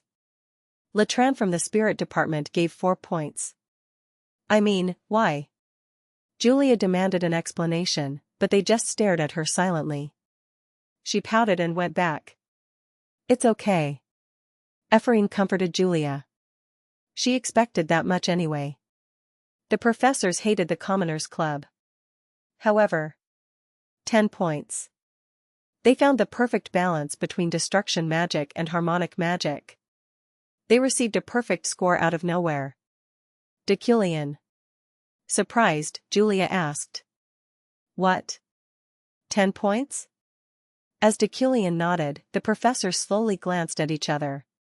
Rylan, next to Deculein, praised them and gave them 10 points. The professors after him did the same as well. Only Sierra and Latran, who gave 6 and 4 points respectively, broke out in cold sweat. They misunderstood this as Deculein's new method of screwing them. Here are the results of the Magic Fireworks contest. First place is Team Sylvia with 70 points, second place is Team Ephraim with 60 points, third place is Team Beck with 58 points. Thanks to that, Ephraim's team came in second place. Her members laughed, but she looked at Deculein with a slightly complicated feeling. However, he had already left without looking at anyone. What was that? Gosh, that's ridiculous. Hey, I was right. She's Deculein's favorite. That's right. At the beginning of the semester, she was supposed to be punished, but she wasn't because of Deculein. There are rumors that he gave her private lessons. Gee. Are they going out or something? No way. She's pretty, but I don't think she's Professor Deculein's type. A group of noble wizards whispered as they gossiped, which was unbecoming of their aristocratic background. Ephraim was mad, but she didn't say anything. Ifei, look at this. This is the reward for coming in second. Before she could do anything reckless, Julia came with the second prize. It was hard liquor. Ephraim snatched it, opened it up, and took a nap already. Geez. What's wrong with you, Ifei? Wait. I have to go somewhere. As soon as Ephraim gave it back to Julia, she ran at full speed, making sure to remember where she came from. She had countless questions that she needed to ask him and innumerable things she wanted to know. Today was just a trigger. Pant, pant, pant. She felt like she had been running for about 30 minutes before she found Deculein on a bench by the dark roadside. There was a horse standing beside him. She swallowed hard. He didn't seem to care about her, but she hesitatingly walked over and sat down on the bench opposite. Professor. Deculein didn't answer. Ephraim continued without hesitation. I know this is rude of me, but I have a question regarding the promotion test. Only then did Deculein look at her. You mean about Drent? Yes. Ephraim felt something wasn't right about his thesis. The fire preservation and its casting method presented by Drent made a certain suspicion grow stronger in her with each passing day. The content of his thesis. It's similar to your assignment. No, it's almost identical. Did you just realize that now? Deculein looked at her like she was pathetic. Ephraim tried to speak, but no words came out. Of course, she didn't think he would assert it with so much certainty, but deep down, she already knew it was hers. She lowered her gaze, feeling sadness rising deep within her. The nobles who didn't know any better gossiped that Deculein favored her, labeling his actions as affection. Could it really be called favoritism? If so, why? Why the hell? Why? Ephraim looked at the stones lying on the pavement as a breeze swept past her robe. She could hear the laughter of wizards not far away from them. This is no different with my punishment, the club, and Drent's thesis. She needed to ask one of the most important questions she'd been dying to find the answer to. Is it because of my father? Is it because of your sense of debt? Ephraim asked with courage as she proudly raised her head. Deculein, the most hated professor, was looking at her, his blue eyes making her body tremble just by looking at them. Find out for yourself. Don't be stubborn. You're not a child anymore. Deculein got up from his seat as he let those words out of his lips coldly. In an instant, it seemed as if all the tension in her body had been drained away. However, she soon was filled with anger. Ephraim clenched her fists. I was going to anyway. Her words made Deculein turn to her. She didn't avoid his gaze. The fire in her heart didn't freeze this time. I'll be proposing to be under your supervision. In doing so, I'll reveal what happened and the reason why my father committed suicide. Deculein just looked at her. There wasn't even the slightest change in his face. You once said that I'm a gem. She didn't know if she'd regret saying those words one day. You are, so don't waste your talents. Tears welled up in her eyes as her closed lips trembled. If so, then I will definitely surpass you. I will become greater than you as you watch me from your high horse. Ephraim, who vomited all of her old and pent-up emotions, gasped for breath. Unwittingly, she wiped her tears away with the hem of her robe. The night air softly blowing in their vicinity cooled her heat. Under the stars, Deculein stood still, his silence frightening Ephraim. She realized what she just did a little too late. However, that's a good attitude. He didn't try to break her will. He didn't despise or mock her. Ceaselessly challenge life itself. On the contrary, he sounded rather respectful. Whatever awaits you at the end of your path, wear it as your laurel wreath. Deculein climbed on his horse. Ephraim watched his back retreat in silence as the red horse that carried him quickly moved farther away. I will. Ephraim smiled and nodded. As he said, she would ceaselessly challenge life itself. So, I want you to reach a position far higher than anyone else. Once you've reached the pinnacle of your growth, I want myself to be the one to break you, not anyone else. Until then, she... Ouch. She felt a dull pain in her shoulder blades. Ephraim patted her shoulder and looked at the ground, finding a stone still rolling on it. What is it now? She looked up at a nearby tree, finding a hawk staring at her. Is it the one that threw this? It sounded ridiculous, but it made sense. A rock held by the hawk's talon flew in my direction. that hawk had thrown it. What are you, ouch. Hey, stop throwing, arg, this bird. Asterisk asterisk asterisk. I arrived at the entrance of the Kribas Canyon in an hour due to Red Horse's amazing performance. That's all for today.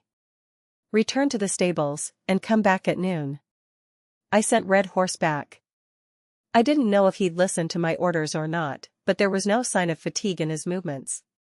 Is it a death? I stood still and recalled the recent incident. Ephraim's declaration today was not a death variable. But it was somewhat disconcerting. She planned on putting herself under my control? It wasn't bad. However, it was unclear whether she would be a dagger pressed against my throat or a sheathed dagger for me to wield. It was so sudden, and I still didn't know what exactly Deculein did to her father. He could have committed a crime worthy of death or something that could have been fixed with a simple scolding. I wanted to know, but there was no way to do so. Independent quest, complete the course. Store currency +4. Additional achievement rewards. A system message popped up. Charlotte and her party were approaching from afar. Covered in dust, they sighed in relief when they saw me. However, their party had only Mayho, Charlotte, and Roan. The other escorts were nowhere to be seen. Are there only 3 of you? I asked Charlotte, but she didn't answer. Did the rest die on their way here? Such a shame. Behind Charlotte, Mayho poked her head out. Hello, Professor Deculein, Professor, right? Thank you for helping us. I heard a lot about you through Charlotte, Mayho smiled. It was nice to see her talking a lot as soon as we met. She looked exactly as I had designed her to be, and her personality was the same as I saw in the game. Yes. Nice to meet you. My name is Deculein von Greyhan Yukline. I'm the head professor of the Imperial University Tower.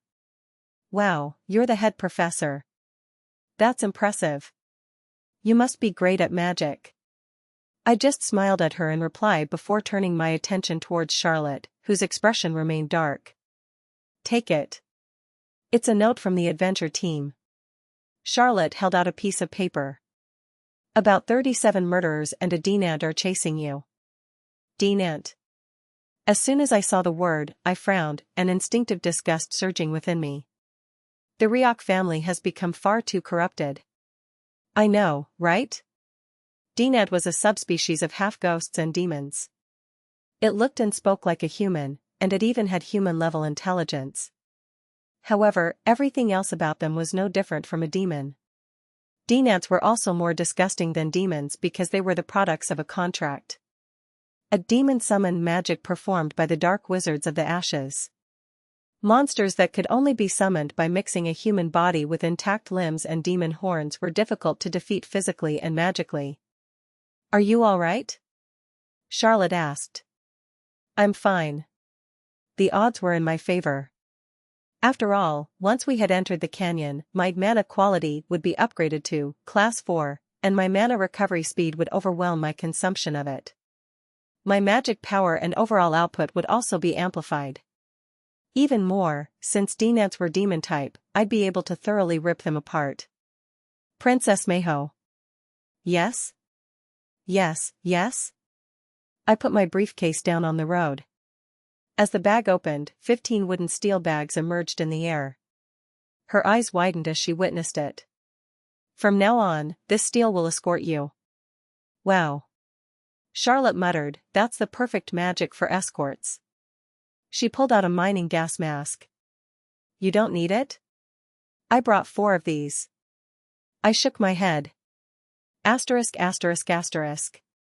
The group entered Kribas Canyon. Its entrance was no different from other mountain trails. It was a bit cramped and rough, but that was it. I think you're a very kind person, Professor Deculein. Me? Charlotte was surprised by the unexpected attitude that Deculein was showing now. Of course the other nobles in the Empire seemed to hate me and always looked down on me, which made me sad. But you're different. You should just ignore those kinds of people. He treated Mayho with great respect. His every word contained respect, and his actions were filled with dignity. The lower one is, the more they'd try to exalt themselves by looking down on others. What? Am I lowly? No. The pathetic nobles of the empire are. Princess Meiho is, of course, a priceless individual, but not just because of your blood. You have qualities that are unique to you. Wow. That's the first time anyone's told me that. Feeling uncomfortable, Charlotte intervened. Hey. Cut it out. He might end up seducing her at this rate. Deculein nodded and walked silently. His steps leading them through the canyon were unstoppable. He didn't even hesitate at all, almost as if he had been traversing the same path for 20 years. The deeper they advanced into the inner canyon, the more the forests and vegetation became more purple. The air was stinging, but breathing wasn't a problem, thanks to the gas mask they prepared in advance. Even so, Deculein was still barefaced. Was that the Yukline exorcism she had only heard of? A monkey jumped down towards them from an unknown place. Roan hurriedly swung his sword, but the blade hovering around the group pierced it first. Carrick dash. It was the strange steel that Deculein wielded. Wow. Meiho was amazed. Deculein said, still looking only forward. Your vicinity is well protected, so there's no need to worry. Anyway, at this rate, it will take approximately 4 hours to reach the border of Yurin. Charlotte bit her lip tightly, finding that duration troublesome. 4 hours is too long. There's nothing we can do about it.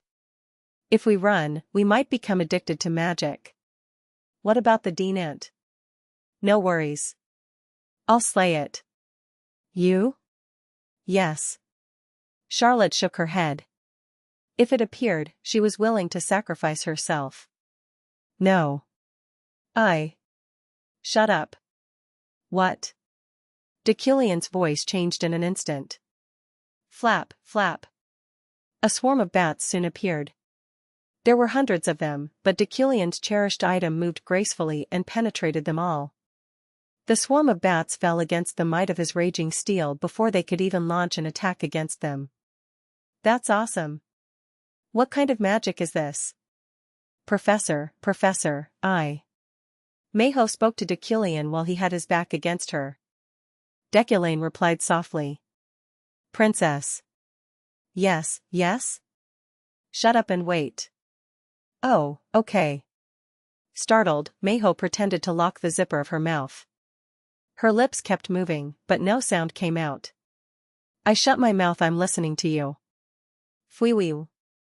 A whistle blew from a distance. Charlotte held her sword up, feeling demonic energy approaching them. Deculein's steps stopped. Hey. His blue eyes instantly lit up.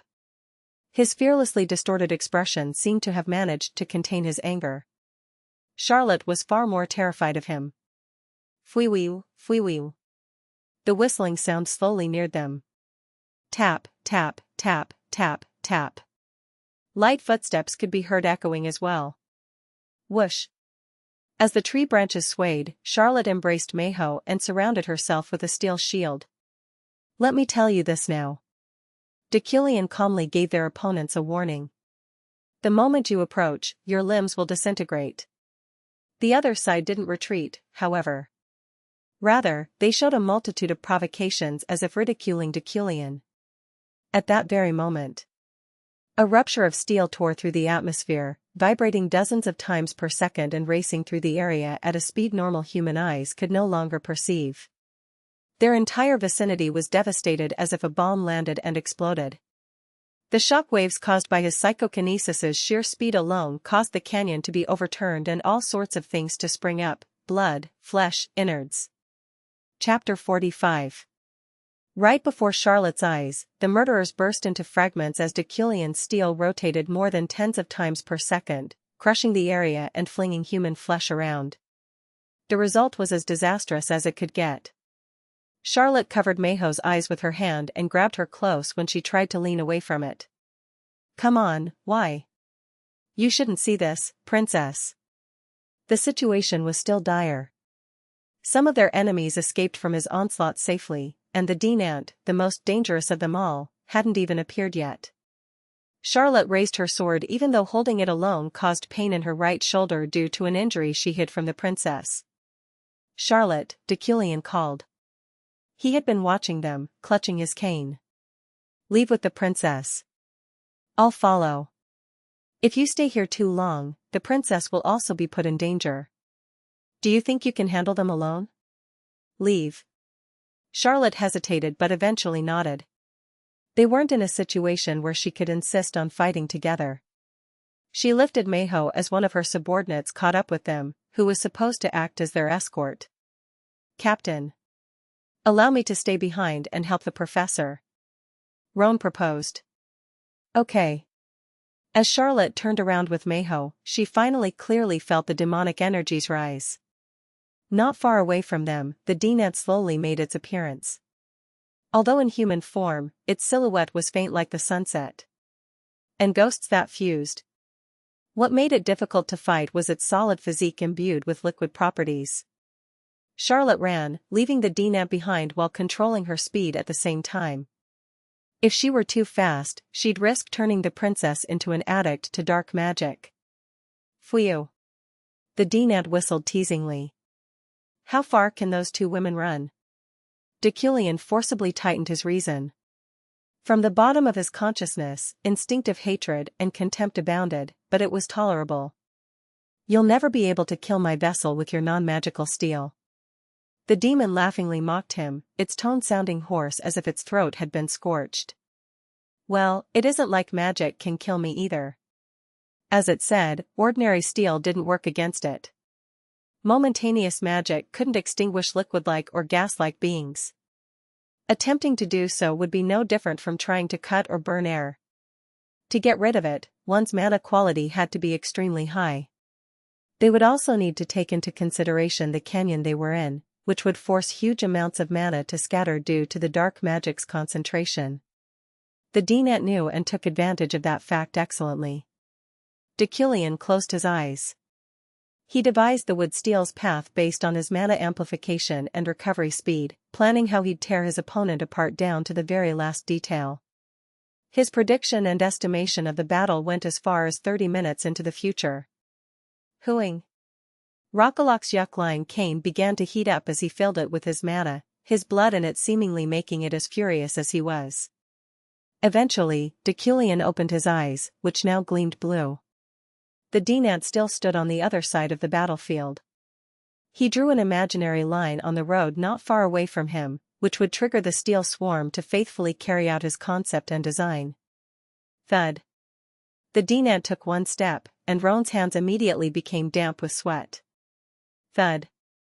The demon believed in itself. However, Deculein knew how to slay it. Thud. It took one more step, with which it crossed the line. A cold flash of light struck the Decule's right side like a bolt of lightning. Roan couldn't see it. Even Deculein couldn't follow its movements with his own eyes. His wood steels executed a preconceived design instead of acting according to his will. Nobody moved, almost as if everyone's time but his weapons had been paused. Swee-ish dash. The Deculein felt its throat getting pierced. However, not even a drop of blood flowed. One of Deculein's wood steels then descended rapidly, slicing its way from its target's collarbone to its groin. Another bent transversely, making a beeline from the demon's lower right pubis to its upper left armpit. His third, fourth, and fifth wood steels ripped through its vertebrae at every node, while his sixth and seventh cut off its wrists, and the eighth and ninth amputated its legs. His 10th and 11th spiraled through its entire body. On the Decule's physique, they engraved solid lines, the lengths of which released smoke. Before long, it felt its vision shift as it watched its own body being torn apart by multiple steel objects as the world spun. Not long after, the 12th wood steel came leisurely, decapitating the Decule's head. It then pierced through its eyeballs and shattered its brain. The 13th and 14th steels ran rampant within its vessel.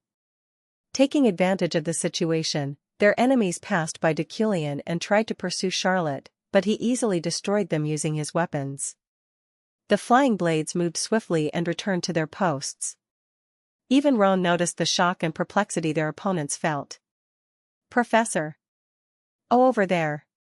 The knight yelled, pointing at the Deculein, which flailed around and was about to regain its form. Deculein was calm. Don't make a fuss. He knew how to slay it. It was simple. I just have to kill it until it permanently dies. His wood steels charged through it again, infinitely repeating the same process that destroyed the Deculein. Dazed, Roan could do nothing but admire Deculein's destructive power. Asterisk. Charlotte and Mayho ran out into the fields, crossing the canyon safely until they reached the borders of Yeriel. However, even then, their journey proved filled with hardships. Their pursuers had been waiting for them, and from the shadows, they rushed in. Charlotte fought back, not paying any mind to the pain coursing through her body and trying to cripple her right arm. Sword aura rose from Charlotte's blade, fragmenting her opponent's flesh and bones. Not long after their battle began, she heard a shout coming from behind them. They're over here. The Knights of the Grand Duke had come. They couldn't enter the Empire's borders. Hence, as they promised Charlotte, they served as reinforcements at the edge of Yeriel's borders instead. The knights rushed in without hesitation, mercilessly ending the lives of those who hunted the princess. With the tide of war in their favor, she sighed in relief and checked up on Mayho, who was still in her arms. Are you okay, princess? Yes. I feel a bit sick, but I'm fine. Blarg. That's an early symptom of dark magic addiction, but at this level, it's still nothing to be worried about. You should be fine soon. Aowa. The knights allowed no prey to escape, even if those they captured chose to commit suicide. Swayich. The more flesh they cut, the quieter their vicinity grew. Not long after, Guyland, Yeriel's interior minister and Mayho's uncle, appeared. Mayho. Oh. Uncle. Mayho yelled and went running to him, who looked at her apologetically. It's been a long time. Please forgive us for not being able to do anything but wait for you here. We had no other options left. It's okay. It's okay, I know the situation. Rather, I'm grateful that you even came. Thank you. Mayho was as bright as ever. Guyland patted her head and looked at Charlotte, who was tending to her painful shoulders. Charlotte. Yes? Thank you for your hard work. Are you two the only survivors? No. Charlotte shook her head. Deculein said they would follow after them, and Charlotte believed his words. I'll wait here. Guyland nodded.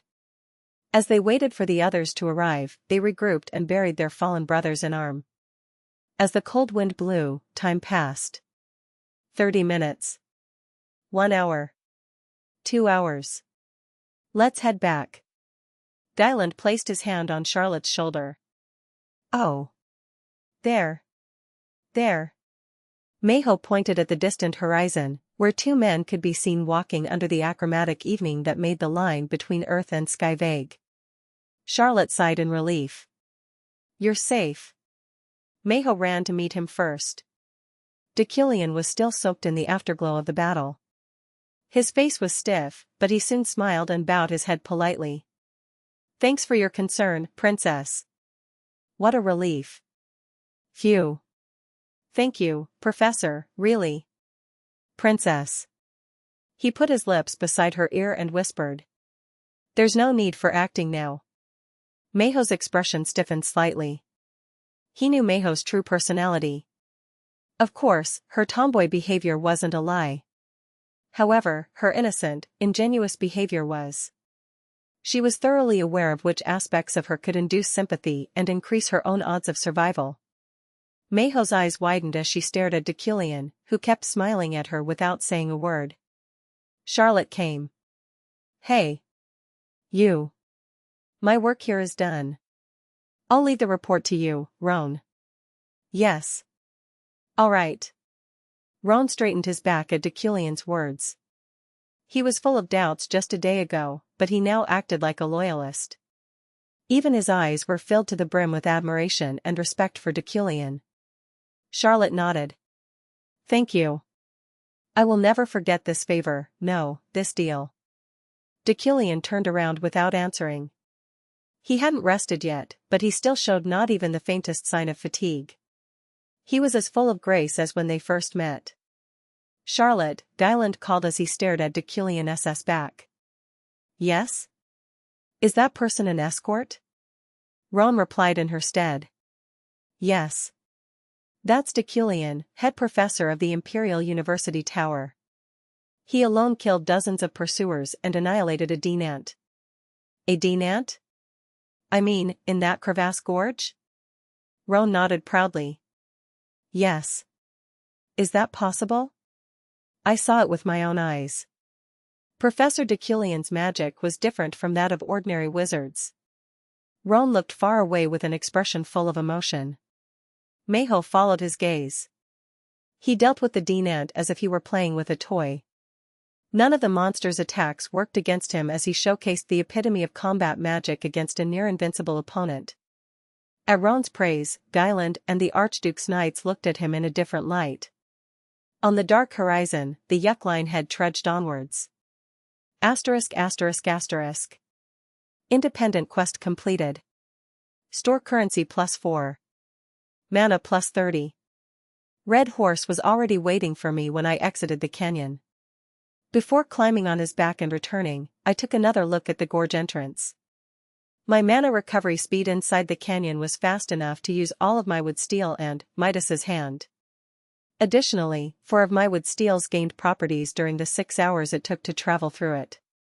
However, purifying and accepting the mana in that place put a heavy load on my body and swiftly consumed my mental power, making me feel like its personality contagion was getting stronger. I didn't want to spend any more time in there than necessary. "Let's go back to Hadekain." Red Horse galloped swiftly. However, when I took a nap on the saddle, he reduced his speed, seemingly aware of my fatigue. I closed my eyes for a while, and when I opened them again, we were already at the Hadekain castle. I had no intention of coming here.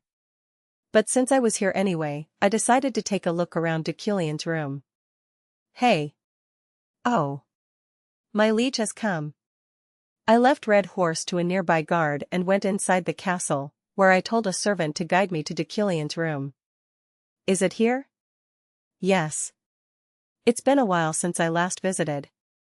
I've already forgotten the floor's entrance. Anyway, you may go and rest now."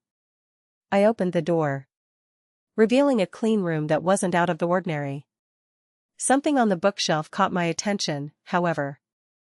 It was an untitled notebook that had nothing written in it, but my vision told me it was special. I wouldn't have noticed it if it wasn't. I then went up to the castle lord's office. Knock, knock. I grabbed the doorknob and turned it. What the hell? As soon as I opened the door, I heard a strong and clear voice. "Yeriel." She frowned and looked at me. "Knock before coming in." I did. "Wait for a response." As I approached her, I noticed she was unraveling something with a pencil and a notebook on the desk. "What were you doing?" "This thing in Wizard Academic." Wizard Academic was a magic journal. It wouldn't be an exaggeration to say that it was a magic exam paper. It just wasn't noticeable since the readers were having fun while solving the questions and giving each other magic tests. Naturally, there were cases in which they learned something in the process of solving the problems, so it wasn't completely useless. Moreover, it also recorded the magic questions raised by the archmages of the past called Millennium. I hadn't even thought of solving them since it was a waste of time for me. "Let me see. What were you solving?" Yeriel handed it over without a word, and I solved the problem using understanding, which was extremely useful in finding answers. The more limited the field was, the more straightforward the problem became, hence consuming less mana. Nevertheless, I used up 2,000 mana for just one question. Without much thought, I wrote the answer in the box. At that moment. Mini quest, solving academic questions. Mana +2. Huh? What is it? Yeriel asked flatly. It's nothing. My mana increased by 2. I returned the journal without a word, and Yeriel's eyes grew bigger as soon as she saw my answer. Hey! Why did you write it down? I feel tired. I'm going to sleep. What? Hey. I've been solving this problem for 2 hours. You've taken 2 hours trying to answer it, but I solved it in a minute. So what? Are you showing off? I smiled and left the office, after which I heard her saying, "Gosh, seriously. What's wrong with him?" But I didn't feel upset. Right now, even 2 mana was already too precious for me. Mana, 1419/3419, plus 800. Mana quality, 5. Asterisk asterisk asterisk. The Principality of Yeriel wasn't subject to interference by any king or emperor since it was a country that succeeded in the dukeship of an already annihilated kingdom. It developed its own culture thanks to its geographical location, facing a sea to the southwest and a mountain range to the northeast. Due to the importance of commerce, its banks also developed. Additionally, art ran an academy that nurtured creators of literature, art, and music, was a unique product of the principality. Late in the evening at the Luke Castle, the Grand Duke's residence. The Grand Duke's brother, Interior Minister Guyland, called Charlotte to his office. "Minister. What's going on? How's Mayho?" Guyland sounded serious. "She just went to bed," Charlotte answered with a rather tired face. Guyland let out a sigh and gestured at the chair. "Sit down. I have something to tell you too." Anxious, Charlotte did as instructed. "What is it?" she asked, keeping her composure as much as possible despite thinking he might be announcing his refusal to let the princess stay here. Don't be too surprised. However, what Guyland wanted to discuss was something she had never even dared imagine. The Archduke wants Mayho to succeed him. Huh? Charlotte stared at him blankly, unable to comprehend what he just said. His words were so absurd she thought she had fallen asleep due to her fatigue and was now dreaming. What does that? He seems to have made up his mind even before Mayho sent her letter. I mean, he can't really trust his grandson, after all. No, I don't understand. Does that mean the princess will be the next archduchess? That's right. Guyland laughed bitterly. Is that possible? Charlotte asked, still surprised. Of course it is. Mayho is a direct descendant of the Grand Duke. 3 years ago, she was also second in line to his throne. But the princess won't be able to bear the weight of the crown. Guyland shook his head at Charlotte's words. You're too naive. I'm sorry? That aside, this information's still highly classified. Only the Archduke and the people in this room know of it. Oh, okay. Of course, it is, Charlotte nodded, feeling a headache coming up. After a while, however, her forehead began to scrunch as a thought rose within her. What is it? Guyland asked. At that moment, a spark flashed in her mind. Oh. Guyland trembled at the sudden sound. No way. She remembered Deculein. Deculein knew that Mayho could only survive if she went to Yeriel. He also referred to this collaboration as a deal. At that time, she believed and accepted it with his grudge against the Ryok kingdom in mind, but in fact, the expression deal itself was absurd. In the first place, their transaction was established on the premise of mutual benefit. But Mayho, a princess abandoned by the kingdom, couldn't give him anything. What's wrong? Guyland asked, growing even more curious about her inner change. Charlotte, who had become more serious, asked. Does anyone else know of this, Minister? Of course not. The Grand Duke only told me about it today. Charlotte felt goosebumps all over her body. Deculein's words to her before replayed in her ears. I'm an extremely political person. Moreover, when it comes to matters involving intelligence or discernment, you know I'm far better than you.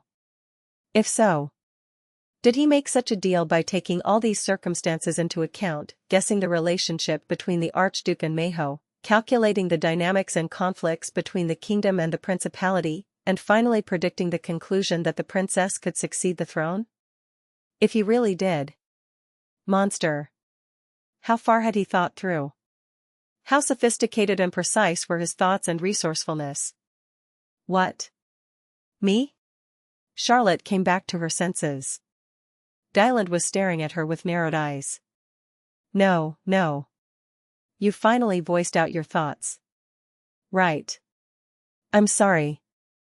I didn't even make any diplomatic effort to save Mayho, yet I'm already telling you another serious issue. You're not wrong to think of me as a monster. No. It's not that. Enough. No. You may go. No. Listen to me. Chapter 46, Group Project, 1. Above the principality of Uran's evening skies, the large moon and the swarm of stars veiled the lands with a thin mist. Below it, Mayho lay on her bed in a fetal position, thinking about what happened to her today and all the years she spent living. I survived, brother, sister. Longer than you did. Mayho had been obsessed with preserving her life since childhood, since she felt her death approaching instinctively. The Ryok Kingdom's royal family was a thin ice sheet dangling in a mountain where the wind always blew. The king's sons and daughters were ambitious, and the king was rather proud of their disastrous nature. The consequences of that were catastrophic. Mayho chose to escape for the sake of her survival. Leaving the kingdom, she stayed in the empire to raise money and desperately earn her knight's loyalty, ultimately changing the time of her death. She wanted life, so she survived. And you say acting? Deculein told her to stop acting. Mayho pouted and got up from the bed. Of course, it was true that she behaved in a way that would make them like her. All human beings would instinctively save a child who fell into a well. That was why she thought pretending to be one wasn't so wrong. However, the gratitude that Mayho felt in the process was sincere. She was genuinely thankful for what Charlotte, Roan, Dylan, and Deculein did for her. How did he know? At the same time, she was curious. No one in the empire knew her as much as he did. They never dug deeper than seeing her as a pitiful and worthless royal held hostage by the system. In that short time, Professor Deculein saw through her. He understood the principles of her inner behavior and called it acting, which was an accurate way to describe her. Was it necessary to do that to become the head professor of the Imperial University Tower? He's amazing. She had been using that same mask for decades, but he was the first to discover it, in an instant no less. He made her feel naked. Phew, Mayho sighed and sat down behind her desk, glancing at the paper in the corner of it. A letter of gratitude. Thinking it wouldn't cause any trouble if she were to send it to the professor, she picked up a pen and continued it. *****. Early morning, Hadekain. Ganesha ate at a restaurant with 3 children. Chomp, chomp. After 18 hours of training, Lia, who always acted mature for her age, lost all etiquettes as she dug right into her food. Ganesha found them cute, eating their meal with their hands like hungry wild beasts. Phew. Are you done? Yes. Gosh, now I feel alive. Lia sighed as she put her hand on her belly like an adult. Leo and Carlos leaned against the back of their chair. Ganesha smiled. You had a pretty tough training session. The good news is I think you can take the adventurer exam this year already, considering your current level. Really? Leo's eyes widened. This year? Lia asked, looking just as surprised. Yes. There's no age limit for adventurers. The sooner you pass the exam, the better. It probably won't be difficult for you by the time it comes around if you keep growing like this. The Adventurers Guild prioritized abilities. It didn't matter if the person was 8, 18, or 80 years old. If they're willing to take the test and had the talent and skills required to pass, they'd be given the adventurer qualification. The most important part came after obtaining it. Adventurers could choose a specialty and focus on improving themselves and making a name for themselves in that field. Likewise, they could take on quests related to it to make money as well. No matter what they chose, they would need to carve out their own path. An adventurer with no track record and achievements wouldn't be able to pass the extended examination, which was conducted a total of 3 times in a 3-year cycle. Since you're already finished, shall we go now? Yeah. Yeah. The four of them stood up. As Carlos and Leo left the restaurant, they quarreled over who ate faster or more, and Leo covered their mouths. Soon enough, they reached the Hadekain station. Wow. They're all wizards. Leo was amazed. They were surrounded by the debutantes of the Imperial University Tower, all of whom were wearing a robe. They were on their way back from their retreat. Huh? Ganesha soon found a man mixed with the crowd. He was tall and looked so handsome he could be mistaken for a jewel. His body was clad in a suit that exuded elegance, allowing not even the tiniest hint of imperfection. Head Professor Deculein. Guys, come here. Ganesha hid the children behind her back just in case. However, Leah kept tilting her head and looking and staring at Deculein with widened eyes. Leah? Huh? What, Ganesha? Nothing. Ganesha giggled. As expected, both children and adults were deceived by his appearance. After all, his unique aristocratic atmosphere combined with his cold appearance stood out even on the continent. She had met many handsome men globally since she had traveled the world as an adventurer, but Deculein and his personality were unique. At that moment, Deculein, standing still, turned his gaze straight towards her direction. Ganesha's gaze met with his, forcing her to smile bitterly at him. He lowered his gaze a little further, and she cleverly moved her body to cover Leah in return. However, the little kid poked out half of her face and looked at him with her right eye anyway. Boosh! Ganesha felt her back being pushed, causing her to turn around, startled. Oh, sorry. A female wizard had lowered her head with a half-drunken face. It's okay. Ganesha looked in front of her again, but Deculein had already disappeared. By any chance, are you adventurer Ganesha? The wizard she had just bumped into asked. Ganesha looked her up and down, discerning some of her talents from that alone. She was emitting a kind-hearted aura. Yes. I am. Right? I am, your fan. I also read the book you've written. Oh, really? Thank you. Yes, so, can I get an autograph? Of course.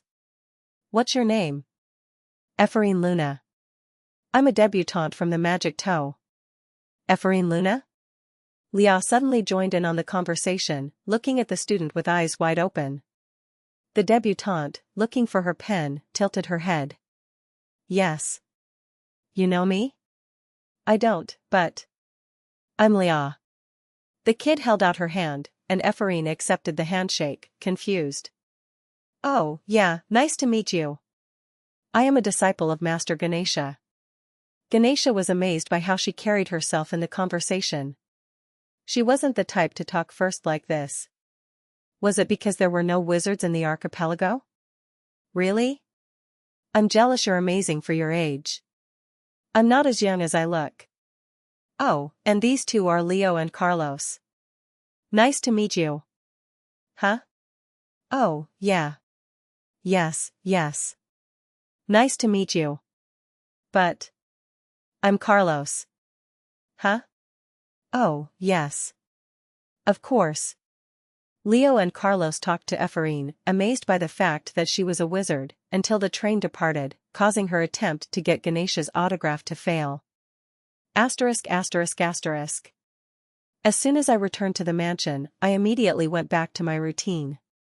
I raised my beginner psychokinesis proficiency level to 99% and trained my body, both of which were parts of my old routine. However, my next activity wasn't. I sat in a chair and opened the Wizard Academic. Staring at the page with several magic problems, I racked my brains. Which question should I choose? Which problem would provide me the most mana? As I was browsing through the pages, a column called Millennium caught my eye. Millennium. There were 7 problems in this world called the Millennium. They were math challenges designed based on the modern world, and it was impossible to understand them even with 4,000 mana. Below the Millennium was a class-level problem called Symposium. Challenge the Symposium and gain honor as a wizard. In addition to the prize money, you may be able to get some enlightenment. Hurry up. Many wizards on the Isle of Wizards' Wealth are already solving this problem. The symposium had 11 questions, but since a few of them were solved every year, the gaps they left were filled with new ones. They were fairly well known. Hence, one could expect to gain a lot of mana by solving them. It was worth trying. I looked at number 6. 6. Some ancient inscriptions have runes inscribed with the following formulas. In the past, it is said that runes also served as circuits. Recreate this ancient technique. Ancient inscription.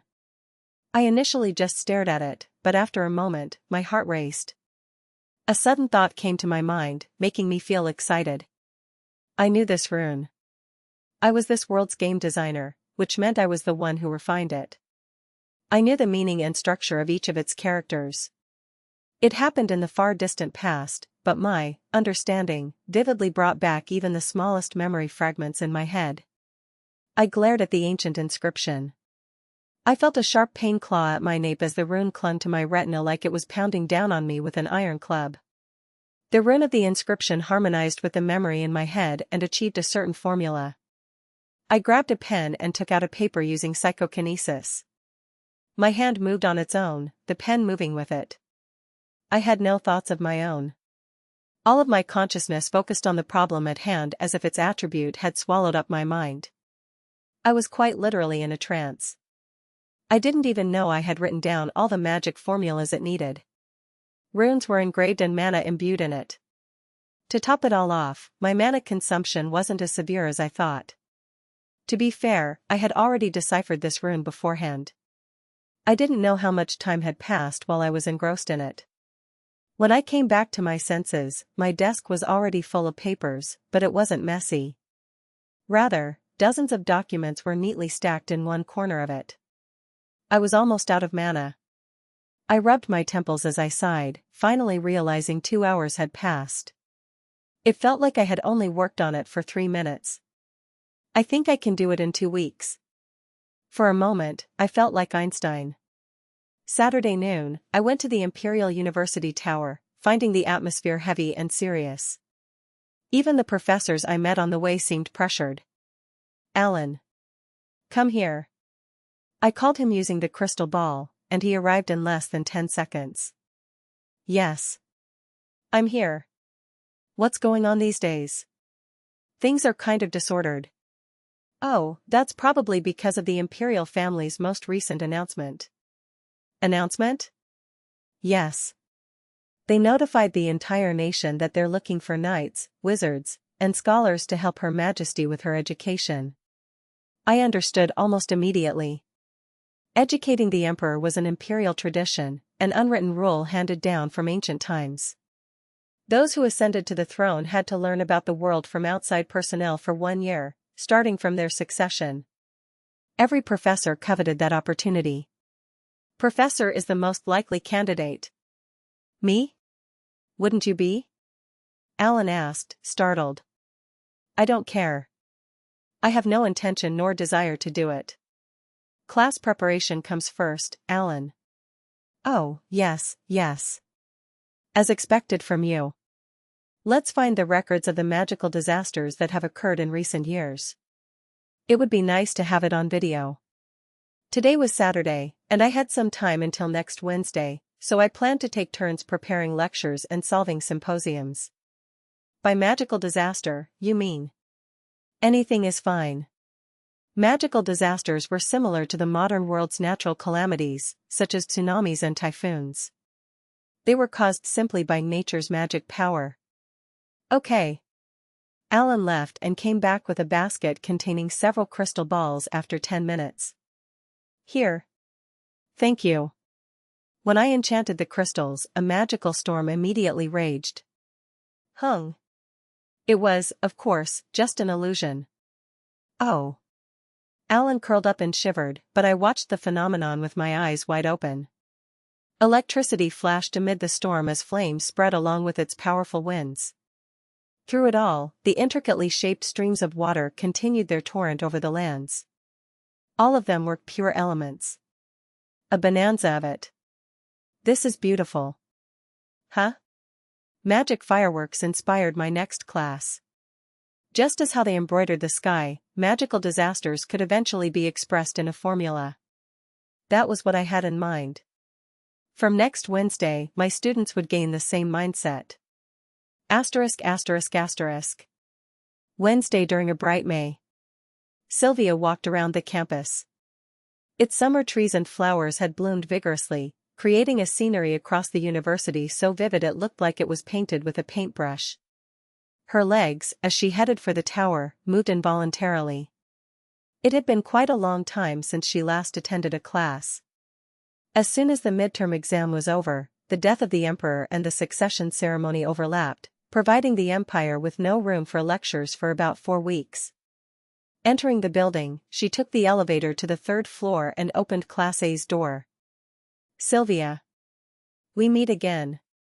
You look as beautiful as always. The nobles were friendly and acquainted, while the commoners didn't even dare to make eye contact. Sylvia sat down behind her desk. Ephraim came in at the very next moment. "If I here. Oh, yeah." Sylvia glared at her as her eyes narrowed. She felt unpleasant to see her after listening to her arrogant speech and behavior at the retreat. An idiot like her, applying under Professor Deculein? It wasn't even funny. She wouldn't understand even a bit of what he said, and she'd go back to her hometown crying after suffering on his hands. She should learn from Yeriel or Ciara instead. Time passed, and her thoughts were soon interrupted. Professor Deculein came at 3 p.m. as always. Alan was also with him. "Nice to meet you." His first greeting didn't change. Sylvia organized her notebook and pen neatly. "Before we begin, we'll first announce the results of your tests and assignments." Alan. "Yes." Assistant Professor Allen placed their report cards on their desks while the wizards waited nervously. Even Sylvia was a bit anxious, but she soon felt relieved. Her scores were perfect. Today's class will be held in groups. The same goes for the project I'll be explaining later. Deculein's words surprised everyone. The wizards had retreats and drinking parties, so they got along well. However, they had a strong sense of individuality, which was why group projects were extremely rare. The reason for it is simple. The task I'll be giving is impossible to do alone. At that moment, the atmosphere turned ominous. Even Sylvia felt chills running down her spine. For today's class, we'll be discussing pure elements and magical disasters. Flick. Deculein snapped his fingers. The classroom darkened, and the image of a storm filled the place. Whoosh! A whirlwind appeared, raging like blades dancing, causing the startled wizards to tremble. Magical disasters can happen anywhere in the world. Magical storms, firestorms, earthquakes, frostquakes, but think. Are those disasters just pure elements? Deculein asked. The wizards that had paid attention in his previous lectures understood what he was trying to say. If that's the case, then this magical storm can also be shaped by a formula. Flick. He snapped his fingers again, and it immediately subsided. Watch. Deculein radiated mana, which drew a complicated formula in the air. Dozens of circles and hundreds of lines hovered in the space. Seemingly forming a tornado, his creation stretched out its head like a dragon, expressing the phenomenon as a scheme of pure elements. Magical storms can be crafted like this. It was the supremely sophisticated and majestic magical disaster that Deculein himself completed in nearly 5 days. Looking at its perfection, the wizards opened their mouths blankly. They are obviously pure elemental combinations. It is the product of mana naturally clustering, connecting, and linking together.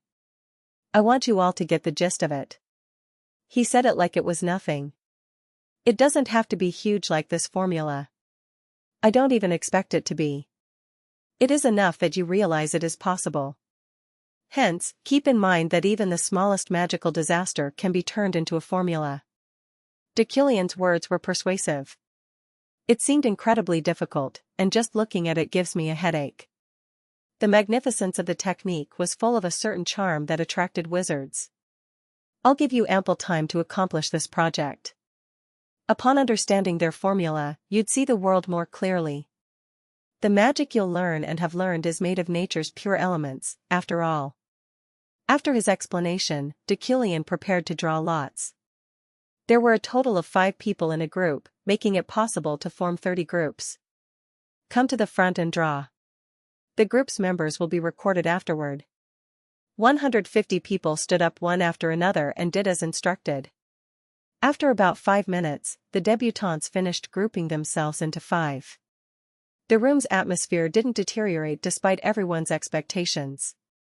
On the contrary, they looked so well organized they left no room for divisions, riots, arguments, and fallouts. Except for one group. A part of the classroom was engulfed by silence. 5 people gathered, but none of them spoke. 2 of their members, however, had their eyes locked on each other. Sylvia and Ephraim. The 2 had joined the same team. Chapter 47, Group Project, 2. Despite being in the same group by chance, the 2 never stopped glaring at each other.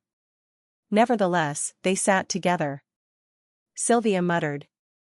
Arrogant Ephraim. What? It was an interesting sight, but I turned my gaze and focused on the class again. There were still 2 hours left. We will now distribute the crystal balls. Alan? Yes. Alan placed a silk bag of crystal balls on the table. I made them hover using psychokinesis and levitated them to each group. The difficulty of magical disasters was different for each crystal. Some were difficult, and some were relatively easy.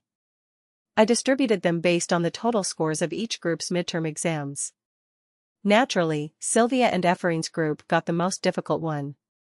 After giving them out, the wizards began chatting about the crystals. Focus. That one word organized the mess. All the 150 debutantes regained their concentration. I will now talk about the act of observing the world.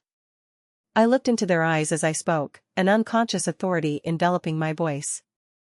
You probably see the world as nothing but a phenomenon. Just as a scientist looked at the world from a scientific perspective, it was only natural for a wizard to look at it from a magical point of view. Reaching that stage required a process of maturity and proficiency, however. Engineering undergraduates, for example, couldn't see the world scientifically. They lacked the ability to do so, but above all else, they weren't used to it. One had to be at least a PhD to understand a bit of it. The same applied to wizards. Just by looking at the debutantes, I could already guess they didn't magically analyze the world's phenomena. The world I see is different from the world you see. That wasn't a lie. I wasn't bragging or being pretentious. The world looked different to me. The power to see abstractions, phenomena, ideas, concepts, etc. Vision. That attribute progressed just as my magical knowledge grew. From now on, I will pass on to you the world I see. Observations made with vision were easy to mistake as impossible to explain, but that couldn't be farther from the truth. They were the debutantes of the Empire's most prestigious Imperial University tower. They were elite wizards with outstanding talent. Therefore, teaching them was easy. Don't miss a single word I say, not a single line of the formula I draw. If I expressed the process of seeing the world through vision, they would use it as a textbook and study independently. Just allowing them to look at what I could see would be enough for them to grasp and understand it. I had already proven this by testing it on Alan. Let's begin. First, I reproduced the magical disaster contained in a small crystal ball.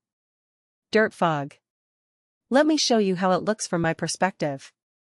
Lines and circles soon replaced the fog as I implemented the process slowly and clearly. The wizards looked at them and wrote them down. Sea of fire. This magical disaster burns ships and sailors at sea, which is a bit unusual. It is almost impossible to escape from since it turns the sea itself into flames. I showed various magical phenomena as I saw them. I tried to convey to them the world observed through vision. After demonstrating more than enough disasters, I looked at my watch. It was 5 hours 59 minutes and 50 seconds. Do not forget the world I showed you today.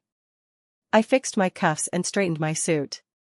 From a magical perspective, watch and think of all the phenomena that ordinary people just pass by. The wizards looked at me blankly, their notes full of magic formulas. However, greed is prohibited. Start learning at a scale that fits your level. It was exactly 6 o'clock. That mindset is where it all begins. At that moment, I ended my class. I left the classroom, leaving them behind. Good work. The wizards didn't stand up.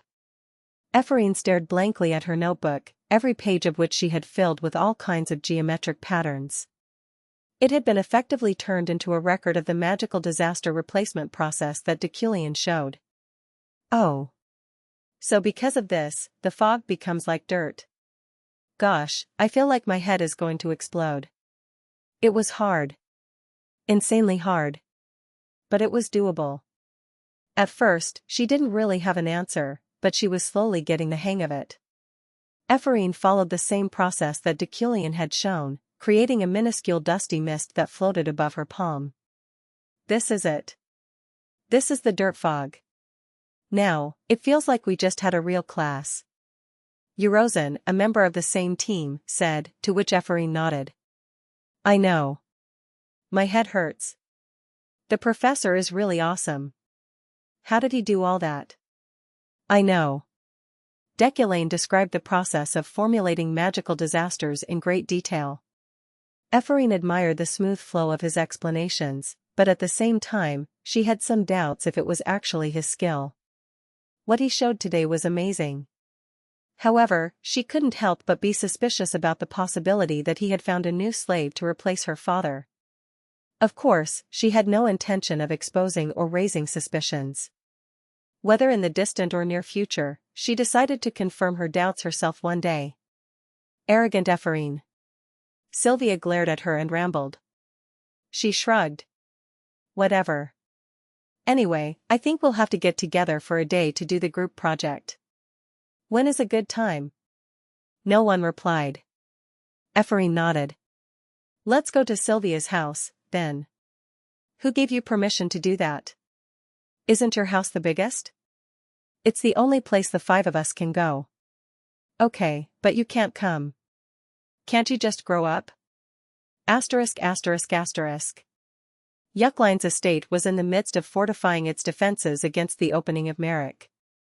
How's the progress? Yeriel asked, riding a red horse, which Deculein recommended, on a mountainous area not far from the northwest mining area.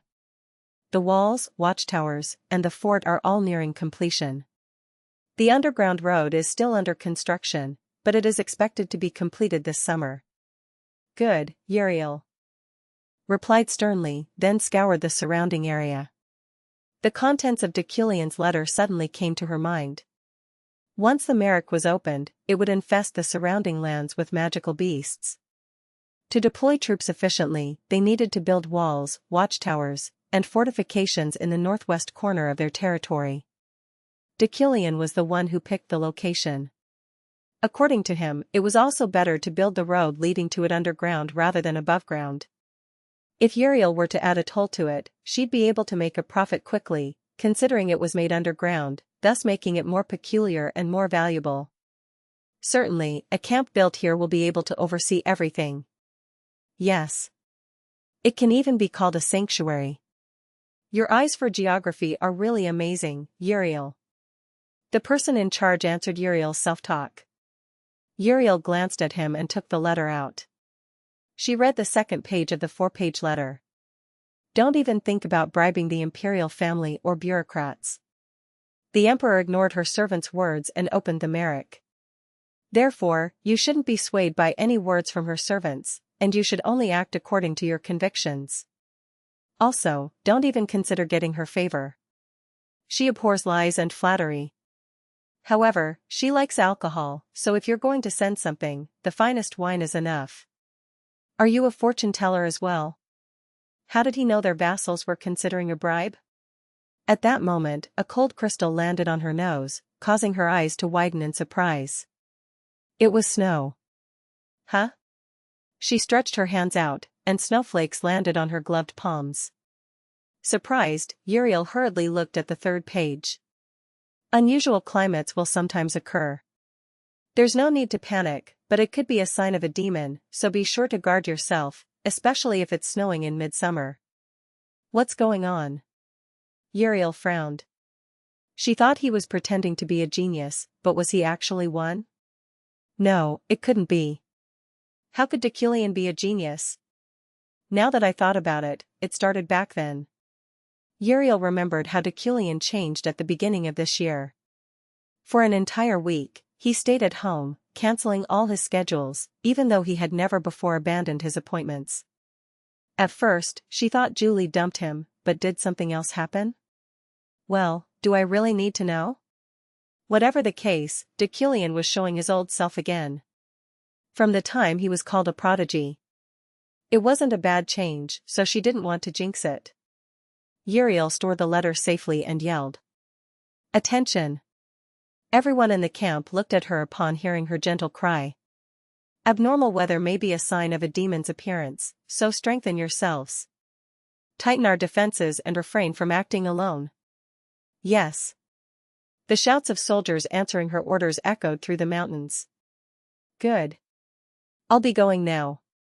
Yeriel, satisfied with her serious appearance, grabbed her steed's reins, shaking her head like a monarch. The red horse easily walked through the snowy mountain roads. *****. The next day, 8 a.m. After finishing my morning routine, I sat down on a chair in the study and took out a couple of documents. Yukline's Hadekain auction, Lucho's scissors, dark floor carpet, ancient saddle. This was the first auction I held after acquiring the appraisal point. The items for sale were Lucho's scissors, dark floor carpet, and 3 others that had reached their maximum potential. Their performances were exceptional even at a glance, so I expected a net profit of around 60 million to 100 million elms. Knock, knock. It's time. My butler spoke beyond the door. I got up, opened the door, and went down the stairs with him. Are there 23 in total? I asked the butler. Today, I had many external projects that I had to close myself, all of which revolved around investments. Yes, that's right. Good. Come with me. As you wish. I got into the prepared car, which then went straight to the city center of the continent. My first destination was the hardware store, Rockcan's Wharf. Oh, you came. I've been waiting for you. The owner was inventing things while running the hardware store, and his skill caught the attention of my man of great wealth. I wrote him a deed of investment worth a total of 3 million elms. In return, I obtained a 30% stake in his business. Thank you. I will not disappoint you. I'll be expecting something good. Next was Hotel Romance, an old hotel that looked like it would collapse at any moment, but its new owner was looking for investors. I also wrote her a deed of investment worth a total of 4 million elms. In return, a 40% stake. Sniff, sniff. If you cry, I'll take it back. Ugh. The owner withheld her tears of joy. Just work on the remodeling. If you say the name Yukline, you'll be able to get the materials you need easily. Oh, thank you, thank you. With the man of great wealth's help, I carefully pinpointed 23 businesses all over the system, including shops, trading companies, blacksmiths, and mercenary guilds, to invest in. I spent a total of 80 million elms on them, which then increased to 120 million. Good job, Roy. Let's head home. Got it. As the sun began to set, we made our way back to the mansion. As I watched the dawn slowly crumble, I let out a short breath. It was a satisfying day. The cash I invested today would soon grow into enormous human and physical assets. What in the world? At that moment, Roy's eyes widened. A large number of people were standing around the mansion's gate, bearing an insignia engraved with the imperial crest. Master. Roy's voice was unusually urgent. I nodded and got out of the car. The people of the imperial family turned to me. Among them, I noticed a named knight. The emperor's escort, Chiron. The blonde knight came up to me. Deculein von Grehen Yukline. We come bearing a letter from the imperial family. Follow the courtesy and receive it. Kneeling, I accepted it. The contents were as followed. The imperial family informs Deculein, the head professor of the Imperial University Tower and the head of the Yukline family, that he has been included in the selection list for the Emperor's magic educator. The honor of having a conversation and sharing magical insights with Her Majesty would serve infinite honor both to you as a wizard and to your family. However, to qualify, you must first solve a problem written by Court Wizard George. Are you going to take the challenge? The imperial family won't judge you if you decide to give up due to the insufficiency of your skills. I got up. It was annoying, but I couldn't refuse something like this. There were huge rewards for quests related to the imperial family. How can I not take the challenge? Good. Chiron handed a B4-sized magic paper full of formulas. I stared at it, focusing on each of its details. I almost depleted my mana, but as time passed, I managed to derive the correct answer. The logic of the problem was somewhat familiar. Runes. I drew the formula on the answer sheet. Congratulations. I am George, the court wizard. If you have solved this problem. A voice came out as I applied mana to it. The imperial family, who were about to leave, looked back in surprise. Have you already solved it? Chiron asked with a slumped posture. Yes. How? Prince George definitely said. The voice of the answer sheet continued. You probably took a day or 2, or even 3, to answer it. As you already know, since you've already solved it, this problem utilizes runes. It was a hard problem. I was just lucky since I've been researching runes these days. Not to brag, but I don't find it that hard. However, I did try a little to make sure you won't be able to solve it too easily. While the voice continued, Chiron approached me once more, his brows and wrinkles swelling in disconcert. Yukline von Deculein, no.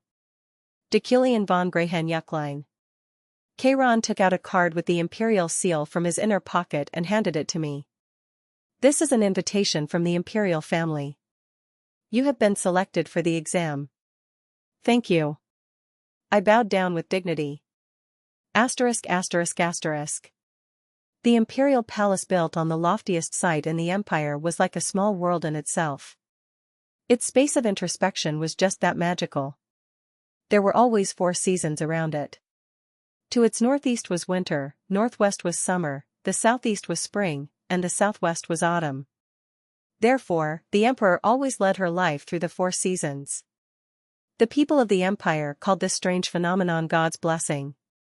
Since that's the case, do we really even need to take a separate screening test? Let's just go with Deculein. In the imperial palace's private study, which was filled with all kinds of old books, Sophian received a report from Chiron. I think it would be better to watch a little more, though. Sophian raised her eyebrows. What are we watching? It wasn't even a day. He solved it in 5 seconds. It was 5 minutes. 5 seconds, 5 minutes. Is it that big of a difference? That's 60 times. At his timid reply, Sophian chuckled. Chiron bowed his head in embarrassment. You seem to like that Luina more than Deculein, huh? It is not a matter of personal likes or dislikes. However, I think an impeccable wizard is more suitable for the imperial palace. Professor Deculein has a lot of rumors revolving around him. Luina also solved the problem swiftly. Did she solve it in 3 minutes? 3 hours. HMPF. The difference between 5 minutes and 3 hours is greater than the difference between 10 seconds and 5 minutes.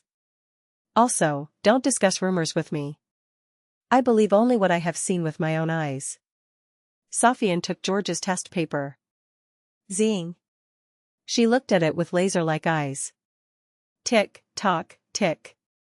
When the clock's second hand moved exactly 300 times, Sophian shrugged. 5 minutes have passed, and I still haven't solved it. I'll have to ask him how he did it in 5 minutes when he comes. Got it. Sophian ascertained with those words that Deculein would be the Emperor's magic educator.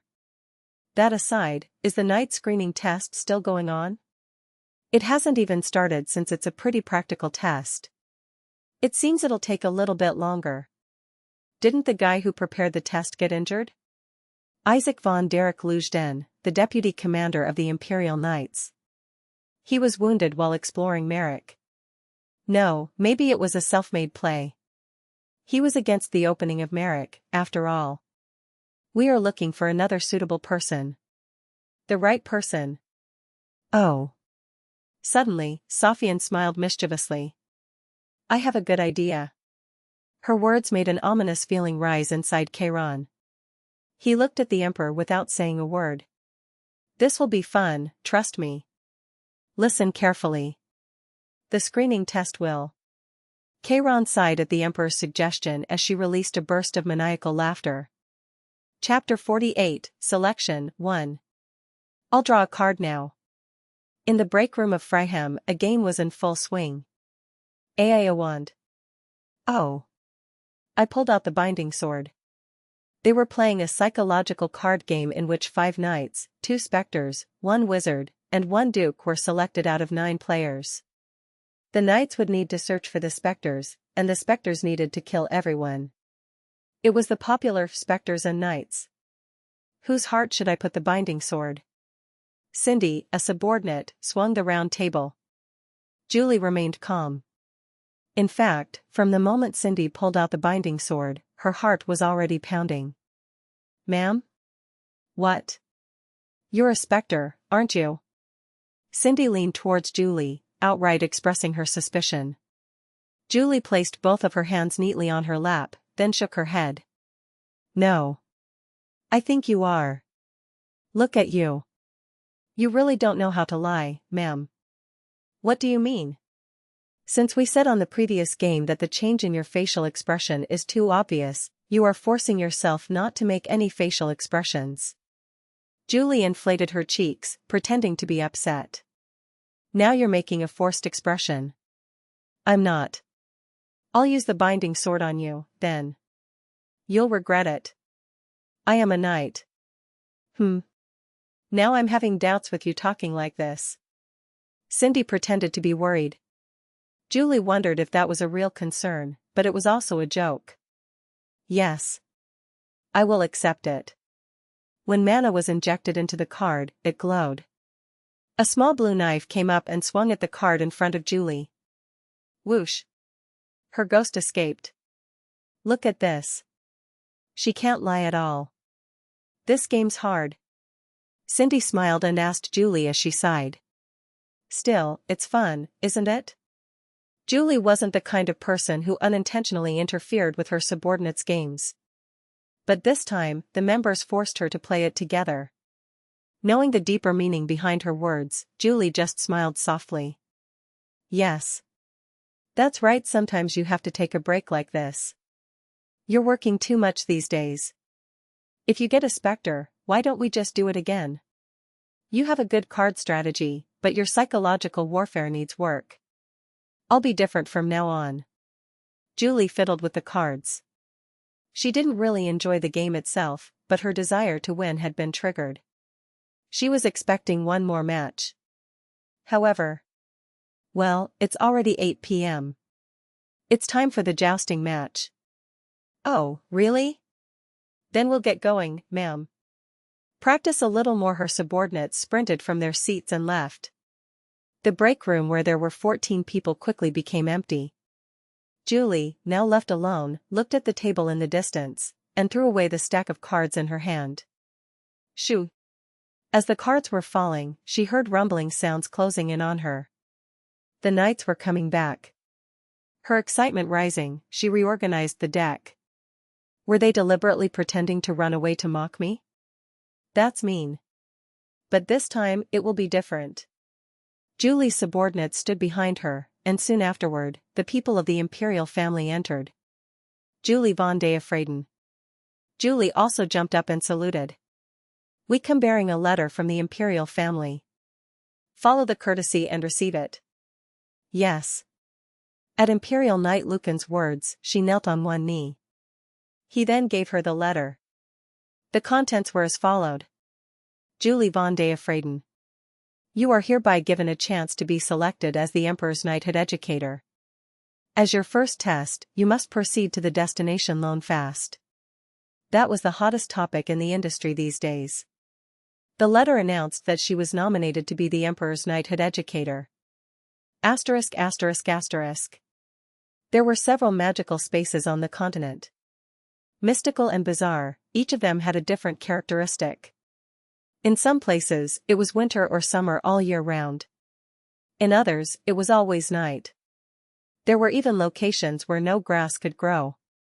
The periphery of the continent called Annihilation or Land of Demonic Beasts could also be considered a magical space if one looked at it broadly.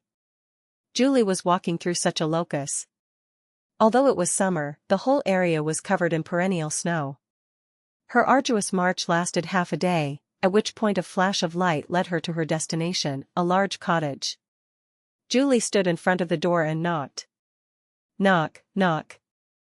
Is anyone there? There was no reaction. Knock, knock. Come in. As she knocked one more time, someone inside answered. Julie opened the door, and the warmth inside pushed away the gelid blizzard's chill. She found familiar faces in the living room. Sirio, Raphael, and Gwen. All of them were her seniors in college. It's been a while, Julie. The deputy commander of the Knights of Iliad, Sirio, smiled broadly at her. His vibe and facial features were still cool. Yes. Long time no see. I knew you'd be nominated too. Sit. There were 5 chairs in the living room. Julie took a seat in one of the 2 chairs that were still vacant, thinking the last one probably belonged to the selection officer. I wonder what the test will be like since we're all here. It's kind of like the group mission back in college, right, Gwen? Sirio asked. I don't know. I won't go easy on you. You too, Julie, so be prepared. Gwen glanced at the knights with a sharp gaze. I know. Julie nodded firmly. Raphael remained silent, so Sirio decided to continue. The other one is probably the selection officer's seat. I heard Deputy Commander Isaac got injured. Do you think Sir Jeffred will come? Jeffred. Julie became nervous when she heard the name of the Imperial Guardian Knight. Humph. No way. Gwen disagreed. Jeffred is now retired. The Guardian Knight stays in the south in the first place, not the Imperial Palace. That's true. As Sirio shrugged, they heard a clear sound coming from outside. Knock, knock. All of their gazes waltzed to the door as it opened, the person not even waiting for an answer. Hush. The blizzard raging on became momentarily visible. Wearing a coat and a fedora, his face couldn't be seen in detail. All they knew was that he was tall and that his physique was rigorous. Julie felt used to such a view, and she soon discovered why when he took off his hat. Julie's eyes widened. The other knights just blinked. It wasn't certain if he noticed their perplexity or not, but he casually just hung his hat and coat in the air. Creak, creak. The wooden planks creaked with every step he took. To their surprise, he remained clear of snow marks. Nice to meet you. He sat down on the elevated seat of the selection officer. I am the deputy selection officer, Deculein. It was quiet. His presence rendered them speechless due to how absurd it was. The knights looked at Deculein blankly. Deculein? Raphael's heavy tone, who had been silent all this time, broke the silence. Deculein nodded. You? You're the selection officer? Yes. Raphael, Sirio, Gwen, and Deculein were schoolmates who joined the Knights Department and the Magic Department in the same year. What do you know about swords? No, do you even know what knights do? How dare, the almost 2 m tall Raphael jumped up and stared at Deculein, his manly facial features becoming distorted in different ways. Of course, I am a professor, not a knight. Hence, I will judge according to the manual. Manual? What do you know about swordsmanship? None. However, skill with the sword isn't the only virtue required of Her Majesty's knighthood educator. Additionally, I have already been selected as the magic educator by the Emperor, so my qualifications are sufficient. Sirio's eyes widened. You were selected? What about Luina? Did you really just do this to her again? Luina. Deculein thought about the name he often heard these days. His inevitable rival, Luina von Schlott-McQueen. At this point, she should just reveal herself already, but since they met at the Isle of Wizards' Wealth, there had been no news about her. Wow, that's amazing anyway. If Deculein is the selection officer, are the four of us the only candidates? Sirio was very chatty, but Raphael and Gwen seemed dissatisfied, while Julie was more uncomfortable than dissatisfied. How can this be fair, though? Won't you favor just one person? Sirio grinned, making a good point. Deculein shook his head. I'll hold the selection, but Her Majesty will make the final decision. I still don't think it's fair. Well, okay. I have nothing to say since Her Majesty will decide anyway. Okay. When does the exam start? Gwen asked. Deculein looked back at her, who in turn was startled when their eyes met. The first test is to reach this destination. The real start starts tomorrow, so take a rest today. *****. Independent quest complete, magic educator selection. Mana plus 100. Store currency plus 2. Imperial medal. It was already 11:30 p.m., but I was still reading information about the knights in the selection officer's room. Sirio Knight of Fresh Wind 33 years old. Raphael Knight of Might age 34. Gwen Knight of the Holy Spirit 31 years old. Julie Knight of Refinement 28 years old. Each person had 100 pages dedicated to them. The Imperial family gave me unexpected and high-quality information. 3 days ago, they entrusted me with the title of Deputy Knighthood Educator Selection Officer. Perhaps it was at the Emperor's whim, but as soon as I saw the list of selected knights, I accepted it without any hesitation. It was because of Julie. I muttered. If I were the original Deculein, Julie wouldn't have even been selected in the first place. Deculein's work behind the scenes would have caused Julie to be excluded from the test itself. But I didn't have the time and connections to do that. Clank. Clank. The sounds of swords clashing and magic being cast echoed outside. I went to the window and looked down. Some knights were sparring among themselves. Gwen and Sirio. Clank, dash. I checked their swordsmanship style using vision. Gwen used the top Rodeltraza. Sirio used the top Swift Sirio swordsmanship. Both of them were top-notch and powerful, but Sirio, who invented his own swordsmanship, was slightly better if I had to compare them. Show me what you've got, Raphael. Right. The battle between Julie and Raphael began. Boom. Bong. Their swords collided sharply, igniting embers. Raphael's heavy sword looked like it could cause explosions, but Julie took it head-on without difficulty. As I watched the battle, I took a deep breath. Julie. The Emperor's knighthood educator. A guardian knight and a knighthood educator were completely different positions. There was no relation to each other except that they were both knights. I wanted Julie to be excluded from that glory. I didn't want her to be selected. That was the reason why I accepted their ridiculous offer to select knights in the first place. There was still that monster in the basement of the Imperial Palace. The abyss of Fryden and the secret that would be the beginning of its downfall. Deculein's death variable and a mirror she shouldn't see. Until I or someone else could break that damn mirror, I hoped she wouldn't reach the Imperial Palace. That was why. I have to eliminate you. ******. The next day, Julie woke up early in the morning. She started with stretching, conducting yoga to tidy up her body and clear her mind. After warming up with flexible movements, she came out right after. The other knights were already sitting in the living room as if they were ready. Julie, did you sleep well? Gwen asked. Julie nodded. Yes. Oh, but you have really grown. I don't think I can let my guard down around you anymore. I didn't. Julie was humble, but Sirio and Gwen praised her. They said something about her sword harboring ice, like a magic sword that used elements or something. As Julie held back her laughter like a hamster at the praise of the professionals, Deculein appeared.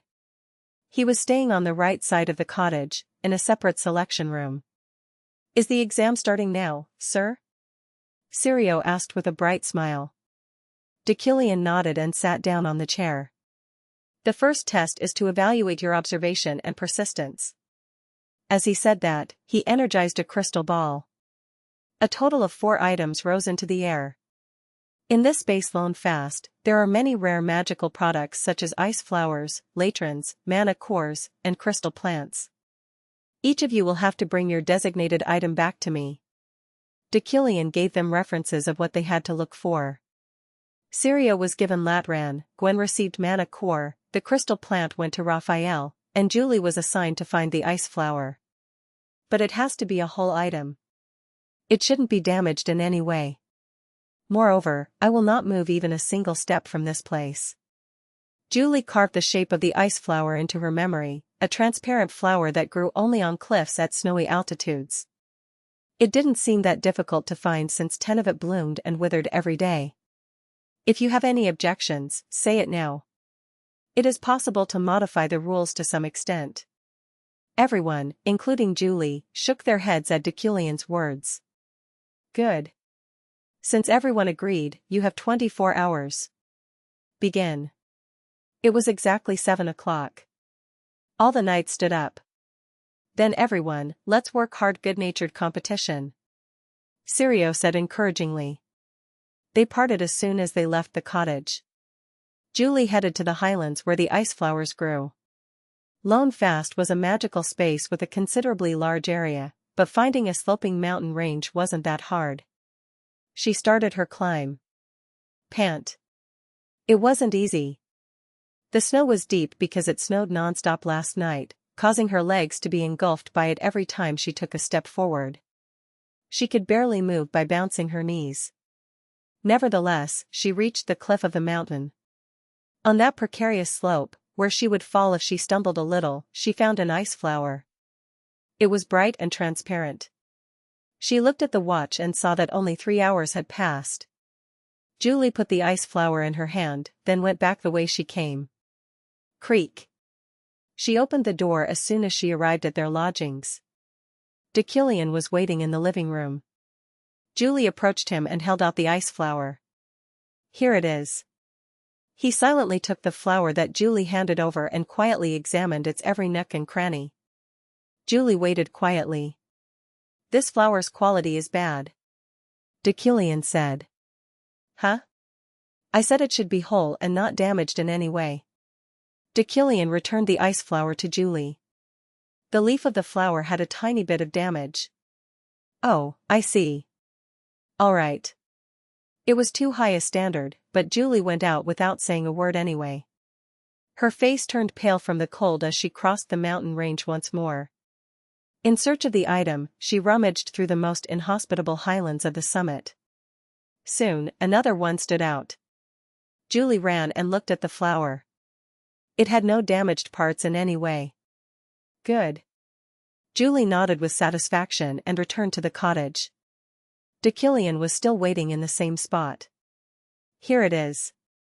This time, she was confident, but its quality's still bad. Surprised, Julie approached and noticed a scratch on its bottom. It certainly wasn't there the first time she saw it. Did she damage it while she was giving it the finishing touches? Are there others with bad qualities too? Sirio asked, eating as if he had already completed the exam. Julie was also hungry. The only weakness of a knight with superior physical ability was their enormous basal metabolic rate. Meals are given after completing the goal or after giving up. Deculein declared. Oh, really? Sorry, Julie. I was going to give you a bite. Sirio shrugged. It's fine. I'll just look for another one. Julie went outside, ignoring her hungry stomach. She started her third climb. Her hunger limited her use of magic, and she endured the cold by relying on her armor. Pant, pant. For almost 6 hours, she roamed all over the entire vicinity, during which the blizzard started again, worsening her situation. Snow covered her body, and her hair was already frozen. She found another one after a while, ending her suffering. She was already exhausted, and she wasn't happy about it. After returning to the cottage and checking its condition outside the door, she gave it to Deculein right away.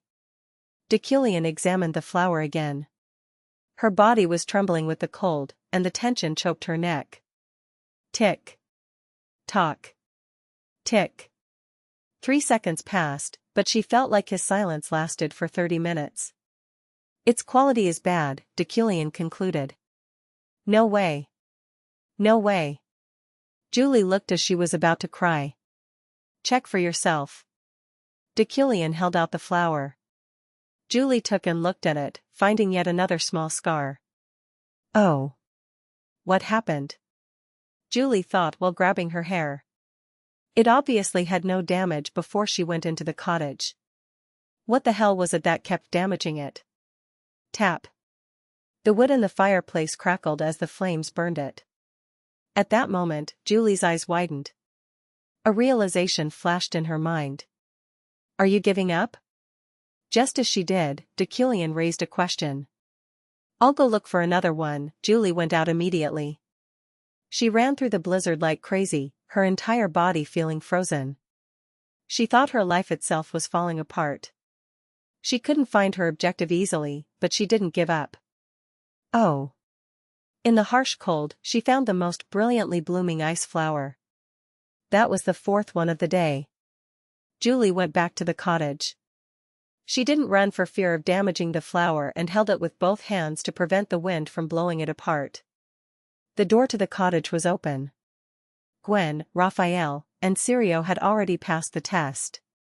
Julie shouted in front of the door. Here it is. I brought it. She didn't enter the building. She just showed the ice flower as she stood in the middle of the frigid cold. Bring it to me, Deculein said, but Julie shook her head. Please come out. Ice flowers were sensitive to temperature. It would inevitably be damaged if she entered the cottage and went to Deculein, who was sitting in front of the fireplace. The ice flower is here. Julie believed that this was the answer. She blamed herself for being so stupid. She held out the ice flower in the blizzard. The flower maintained its shape, but it was so cold that even her breath froze. Yet despite her suffering, I don't want to. His answer was much colder than the blizzard itself. What? Julie asked blankly. In the villa's living room overflowing with warmth, he was staring at her with a gaze far more gelid than the snow. I think I definitely told you all. Julie realized it too late. I will not move a single step from this place. Deculein was thinking of eliminating her from the start. Chapter 49, Selection, 2. I also gave you a chance to object. It's your fault for not paying close attention. Deculein said, his voice still as cold as a corpse. Julie quietly lowered her head. The senior knights were looking at them. All kinds of emotions came and went in her mind. However, it was still too early to give up. You're right. It is my fault. She murmured. After laying the ice flower on a suitable road surface, she concentrated mana in her hand. Boom. She sustained an injury, causing her to feel a dull pain. The immediate release of mana still seemed too much for her. But she didn't care. Julie clenched her teeth and raised it, condensing it like a sphere in her palm, then threw it. Whoosh. Her magic power was carried by the wind and embraced the cottage. The warmth of the fireplace faded in an instant, and the whole place froze. Now, it should work. Julie gave Deculein a dignified look. He looked a little startled but then shook his head. You made a mistake. Look at the flower. Julie did as instructed, turning her attention towards the road surface. Oh. There were scars on its petals. The cracks on it were clear even at a glance. They're also affected by mana. Huh. Julie forced a laugh while holding the broken flower in her hand. She closed her eyes and lowered her head. Above the fireplace, the frozen clock didn't move, but its hands were already close to 7 o'clock. Deculein declared. You're eliminated, Julie.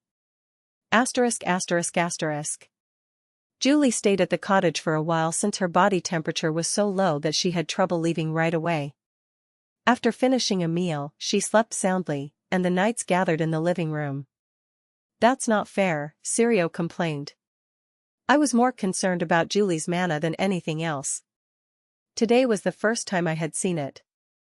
Through vision, I noticed its flaw, an unknown constraint. Status, magic damage. Julie's mana was crippled. Magic damage meant one's mana supply had defects, which wasn't that common. It would be similar to a curse or a near-mutilated injury. In the game, did Julie rise to the top of the knighthood with this kind of abnormality, or did she reach the top by overcoming it? I wasn't sure. Only the difficulty of Julie's trial was too great. Ice flowers and fireplaces. I didn't even realize it at first. Sirio kept groaning.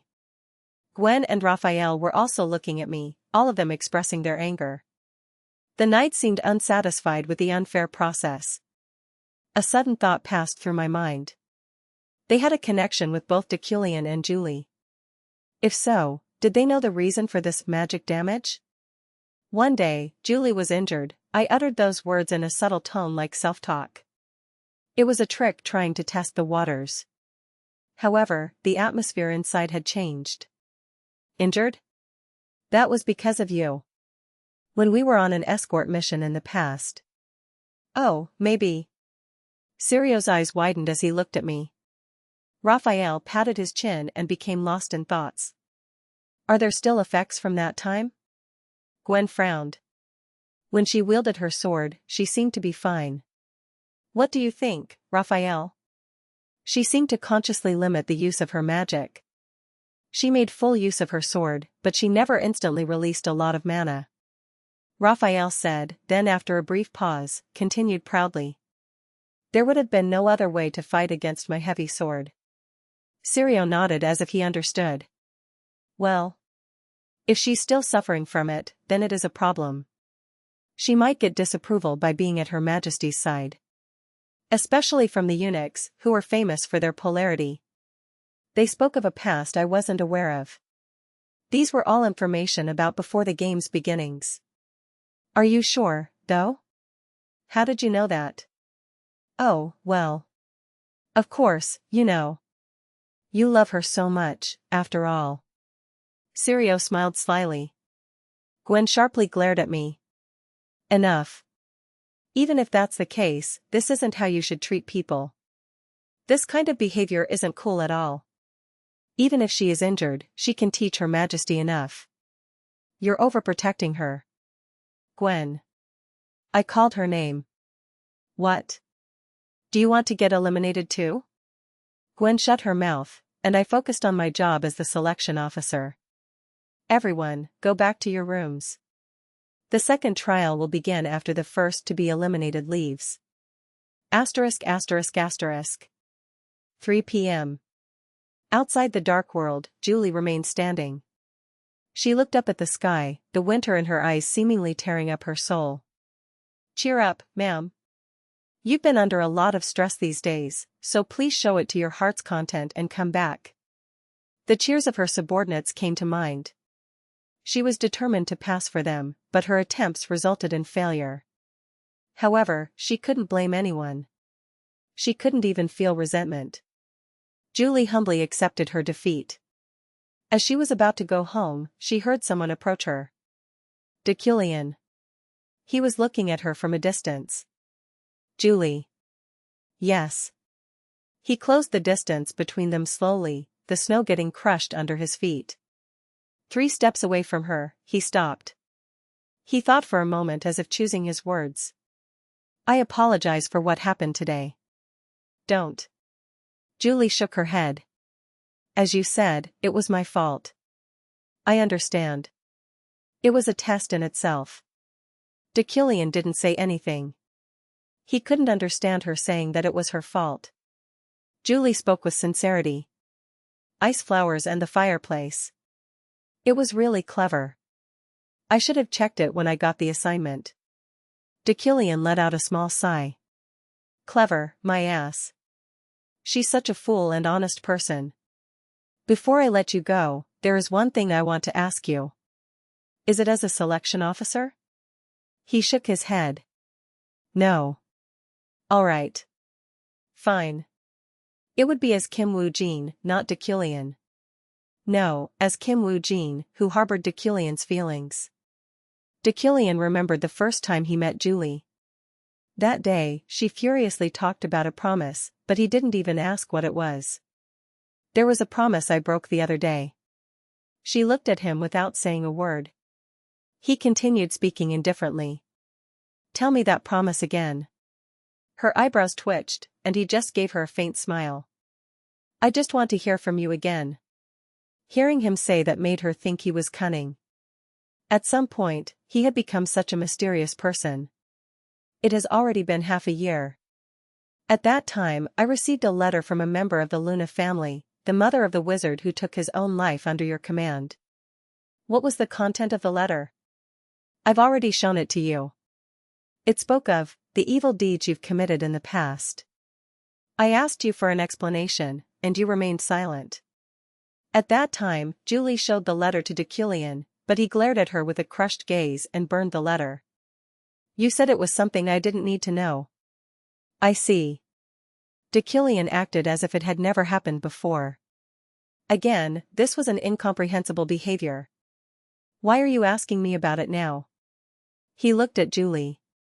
A bitter smile appeared on his lips. Because it was my fault. What? Surprised, her eyes widened. Deculein repeated his words.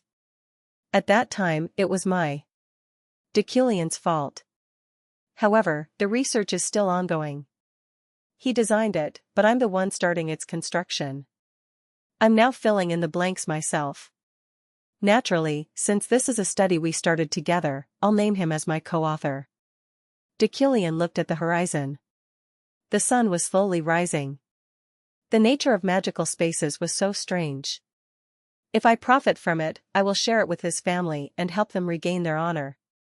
On the day it's published, I'll also apologize to him. His face was drenched in daylight. Like ice in the spring sun, he was cold but warm. She responded quietly. Why didn't you say that then? Then, Deculein turned his eyes to Julie. She didn't avoid his direct gaze.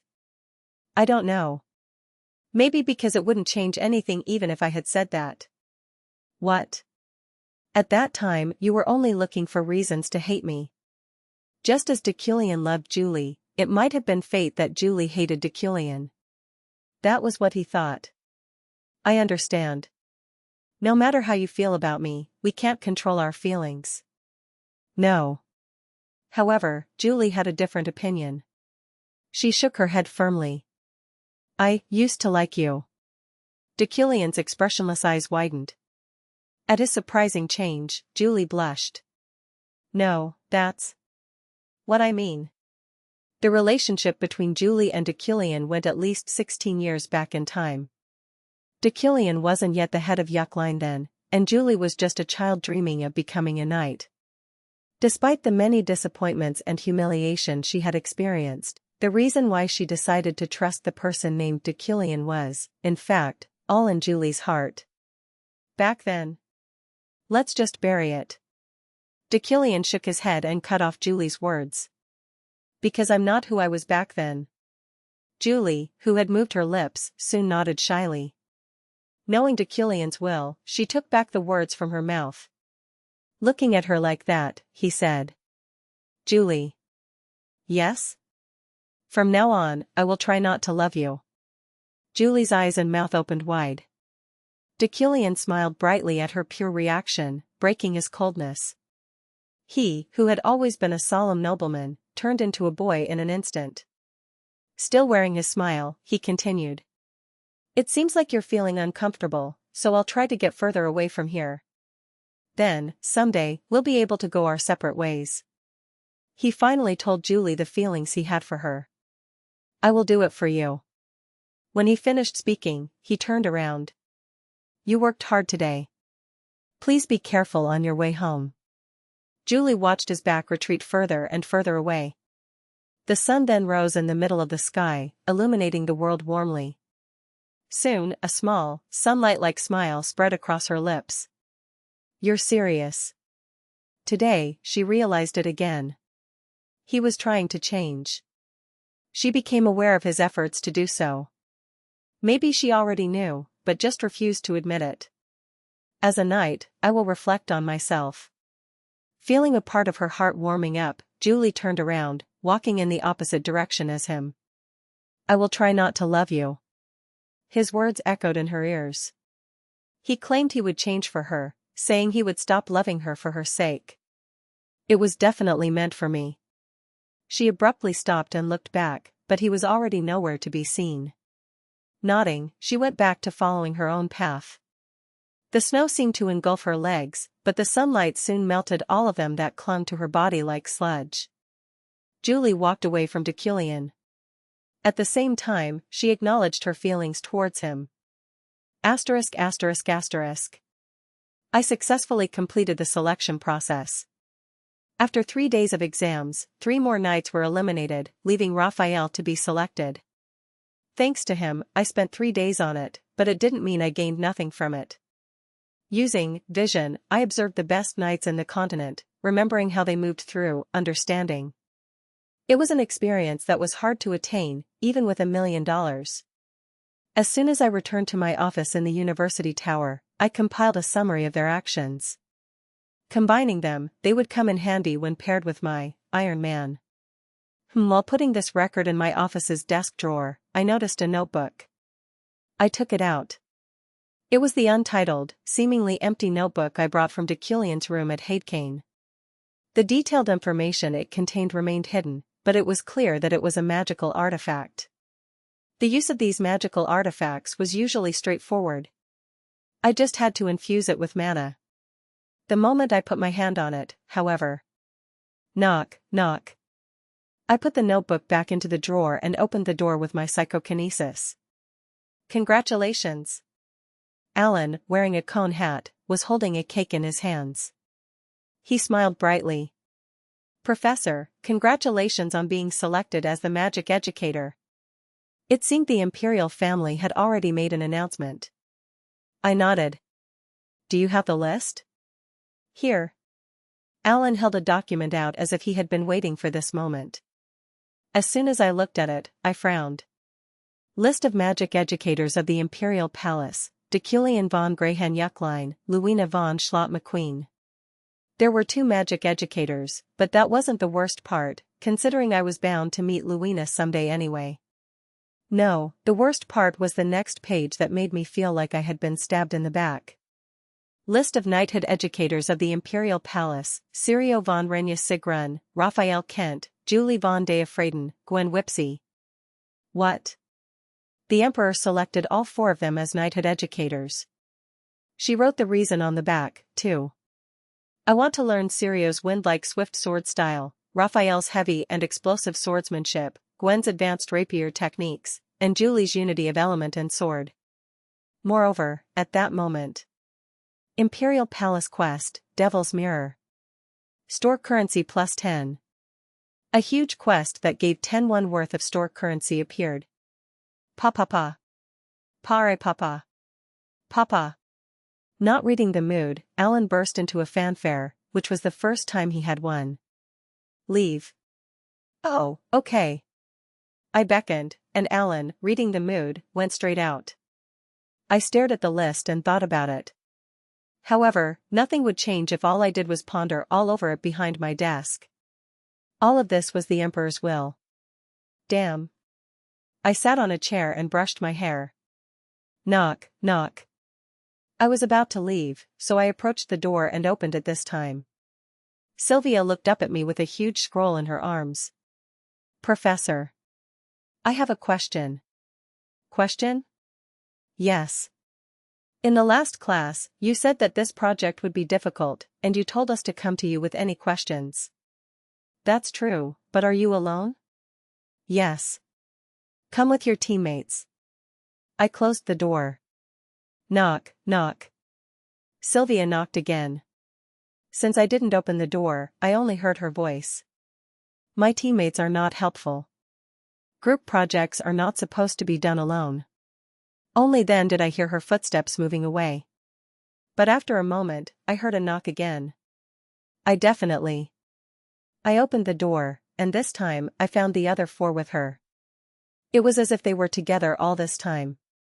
Did Sylvia leave the four of them so that only she would ask me questions? We're all here now. Okay. Come in. I guided the freshman to the table in the office. As soon as Ephraim sat down, she displayed an ominous smile. We decided to do the group project like this. So. Sylvia put down the scroll. Deculein nodded and unfolded it. He told them to come at any time, but he didn't think they would really come, at this time. Hee hee. Ephraim giggled and sighed. The magical disasters formula written in the scroll wasn't complete. She wrote the wrong part on purpose without Sylvia's knowledge. It was a very clever trap that she pondered for 2 days and 2 nights. Hence, it would be hard even for him to figure it out just by looking at it. Why? This was because it was a trap with catalyst written on it. What part did we do wrong? Ephraim asked Deculein cautiously, pretending to be frightened. She tensed up and licked her lips. He silently looked into the scroll. Chapter 50, Imperial Palace, 1. The head professor's office was dead quiet. Deculein focused on the scroll without saying a word. It was full of lines and circles and all kinds of magic formulas. Ephraim swallowed hard and clenched her fists tightly as she looked at Deculein nervously. Her heart was pounding, and cold sweat was running down her temple. Even her breathing became rough. This knot that the magic circle continues is loose. A fountain pen floated up behind Deculein's back as he looked into the formula. These parts. The pen checked 8 parts. Always check the difference between a tight joint and a loose joint.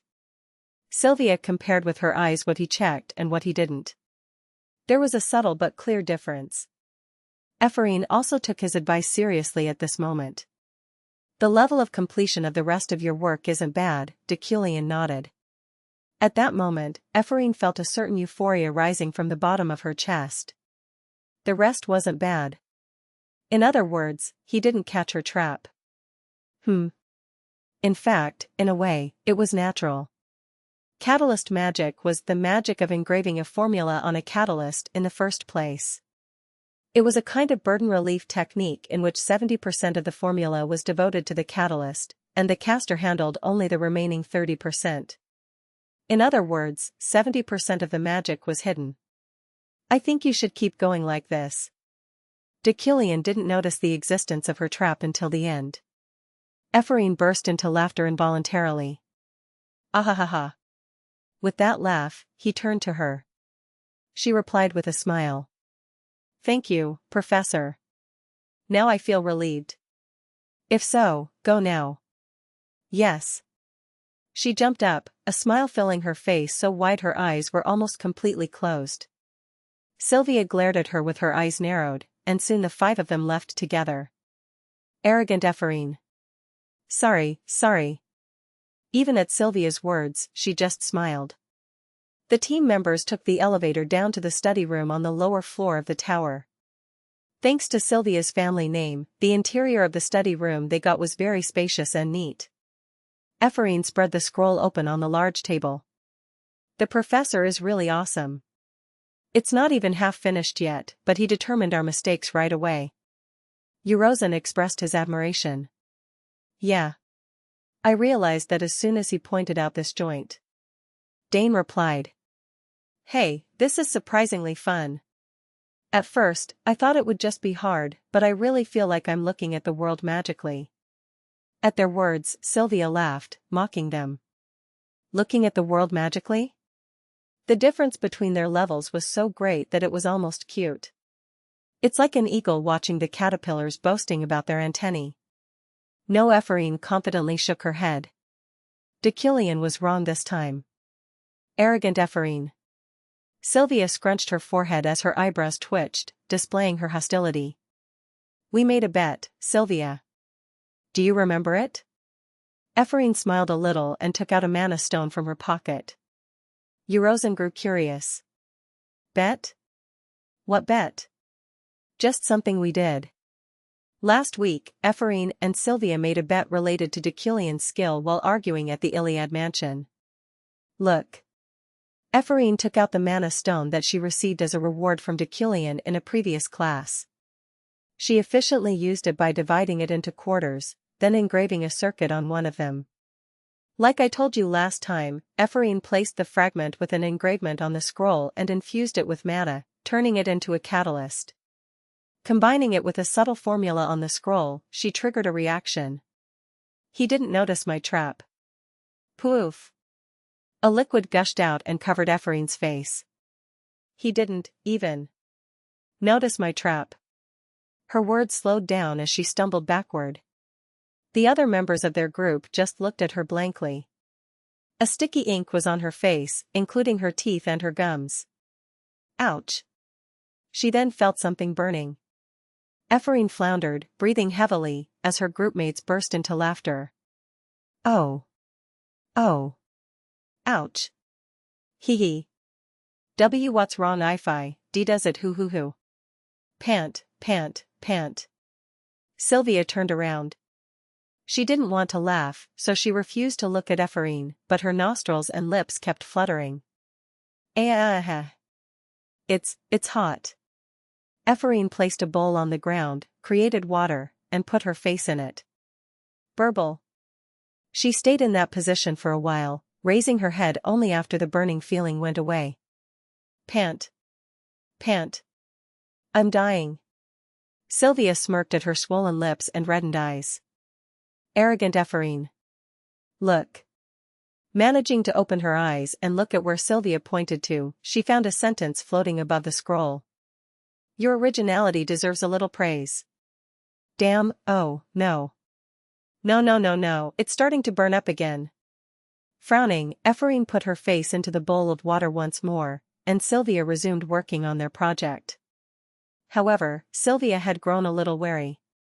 Catalyst was secretive magic with only a part of it revealed. One would have to anticipate what kind of circuit the opponent had engraved to deal with it. It required not only magical abilities but also a genius and mathematical brain. In that aspect, Professor Deculein was a little more than what Sylvia had expected. ****. 3 days later. Roy informed me of the auction results. 82,145,000 to 5 epsilon. After excluding taxes and labor costs, I earned more than 80 million in profit. The auction was held after I took over the appraisal shop, so there was no commission. Of this, 20 million elns was transferred to Hadekain's family account, hoping that Yeriel would benefit from it. About 1 billion? I still had a lot of stuff to sell, so I thought I could earn at least 1 billion more. The man of great wealth's performance showed no flaws.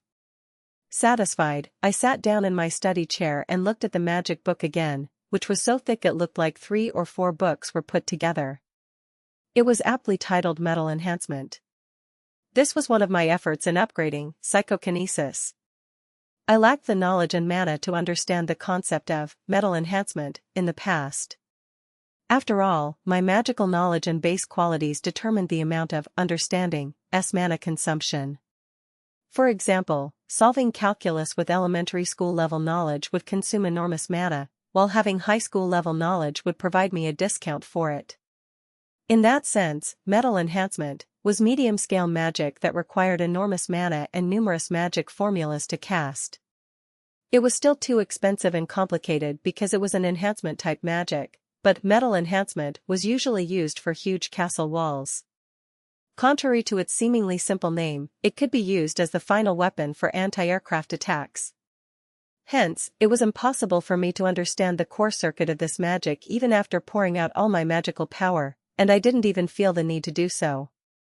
However, since I steadily read and studied magic, my knowledge level had improved to such an extent that I finally partially succeeded in interpreting the part of this magic in charge of enhancement. The Metal Enhancement series only used curved lines, eliminating the need for straight lines. Henceforth, I implanted this circuit into my body's psychokinesis. Of course, I couldn't reproduce the full scale and performance of the actual metal enhancement with my current understanding level of it. Its output would be greatly reduced, but I could minimize the risk it could pose by making sure it only applied to objects held by my psychokinesis, and by imbuing my wood steel with a part of its formulas. In a way, this is thanks to Ephraim. Inspired by her challenge 3 days ago, catalyst magic relieved me of my magical burden. Chomp, chomp. I carved a circuit on a wood steel shuriken, spending 30 minutes for all 20. After learning metal enhancement, I considered studying basic restoration. It was a technique that would enable me to give restorative power to psychokinesis itself, allowing the object it controlled to recover independently. Perhaps there had never been such a versatile psychokinesis in this world. To be fair, I was weaving it without foundation. If metal enhancement and basic restoration were added to it, I couldn't even call it psychokinesis anymore. Restoration magic? A thought occurred to me out of the blue. I took a pendant out of the drawer, which had a picture of Ephraim and her father together. However, her father's face had been erased. If I were an expert in restoration magic, I'd be able to restore this torn part without difficulty.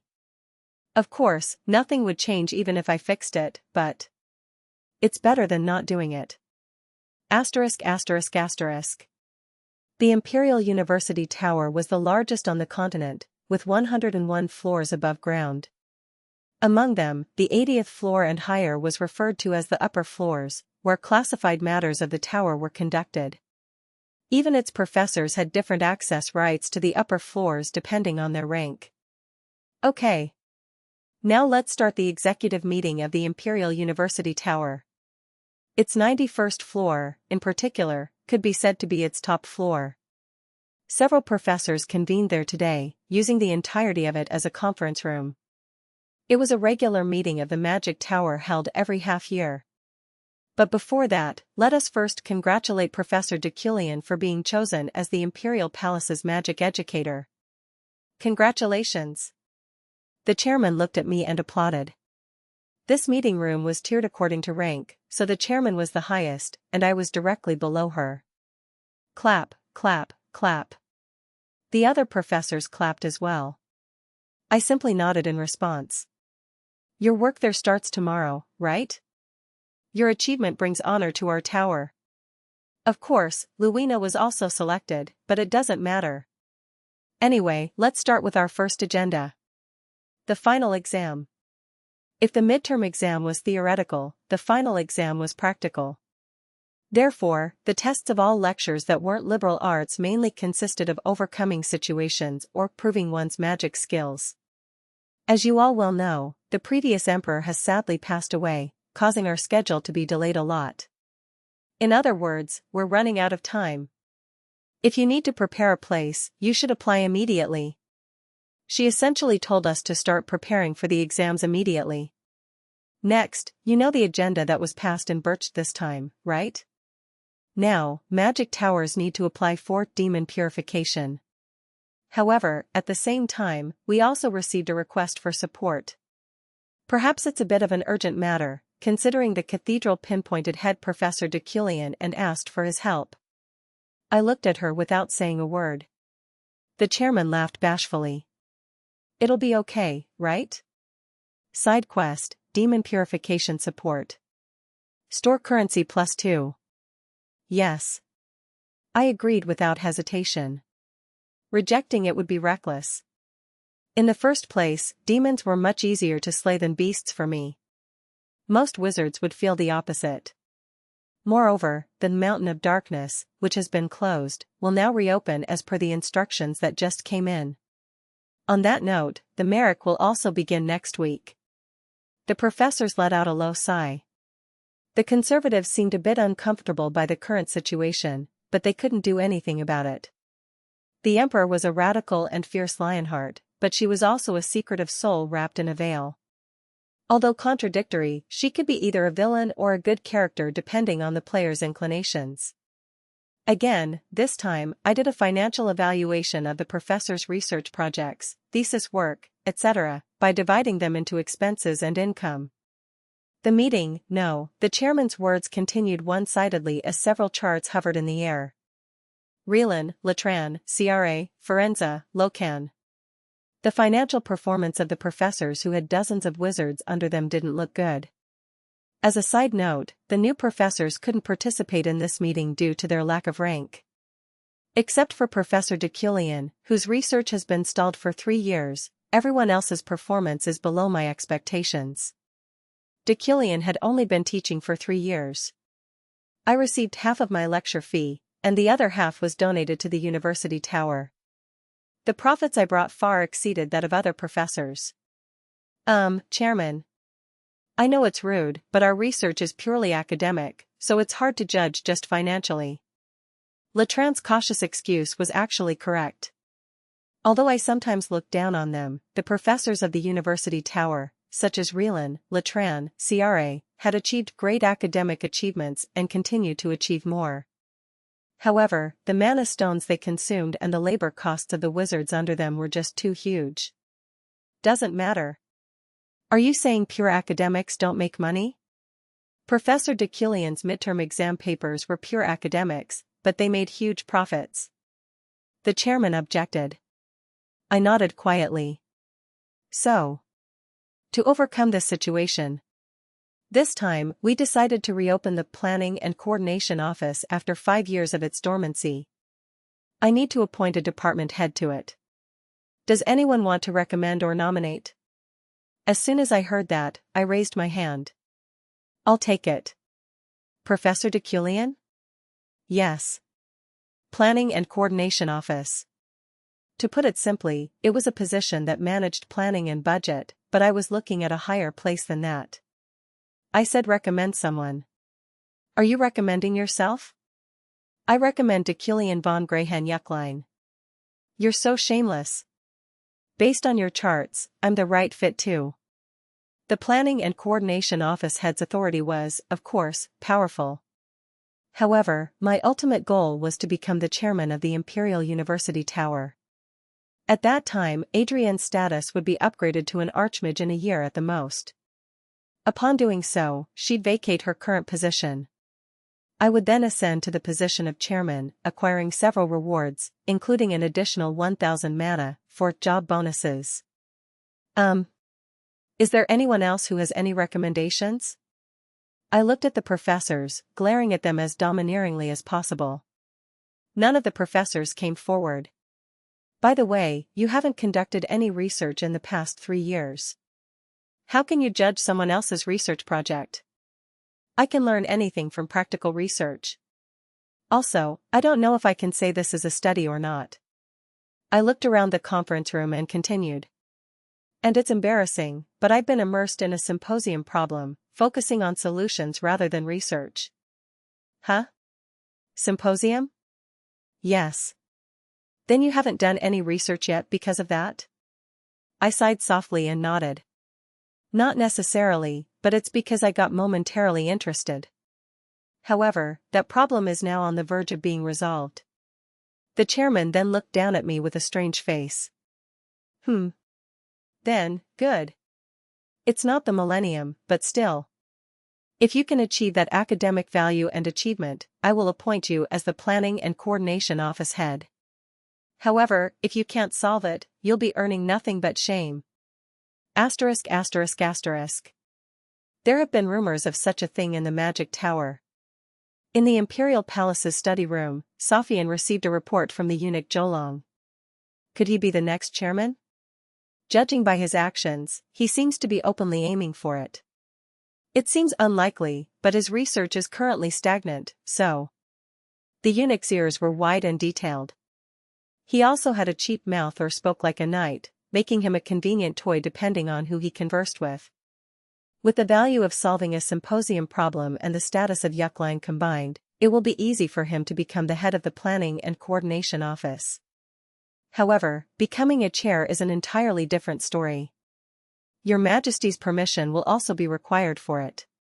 Sofian nodded as she got up and leaned against the windowsill of the study. The road of modesty leading to the Imperial Palace was visible before her. The time had come. Just then, a woman approached her. She had long dark green hair, resembling a dark forest, sharp features, and a clenched mouth, making her look very beautiful in her tight-fitting robe coat that showed her solid character even to the emperor. Luwina von Schlott-McQueen. Sofian shouted. Surprised, Luwina raised her eyes and looked at her. Nice to meet you. Luwina hurriedly knelt on one of her knees at her exhilarating exclamations and bowed her head, expressing utmost respect for her. She knelt like a statue, seemingly having no intention of moving until the emperor's gaze had left her. Soon after, another man appeared from behind her. The emperor shouted again. Deculein von Grehen Yukline. Deculein looked into Sofian's eyes, showing no fear or hesitation in his gaze. He expressed his courtesy with dignity and sincerity, but he did not kneel. Sofian asked the eunuch behind her in a low voice. Why isn't that guy on his knees? Traditionally, magic educators and emperors are to be friends for half a year or a year. Of course, he is polite, but he doesn't exactly see you as a military god. Is that so? Yes. But that is if we based it on tradition. That guy is just really cocky. At the eunuch's flattery, Sofian twisted her lips. She came down from the windowsill and sat back in her chair, her expression turning rotten. I actually selected the two of them, but this is going to be cumbersome. Just by imagining them talking about nonsensical magic in front of me. It wouldn't be a problem if you delay for a while. Refusing their admittance isn't bad either. To tame them. Enough. I already greeted them. The emperor looked at her desk. A chessboard was shining on it, making her smirk. I'm so sick and tired of being overworked, and today is my first class with those friends of mine anyway, so it shouldn't be a problem if we play a little game of chess.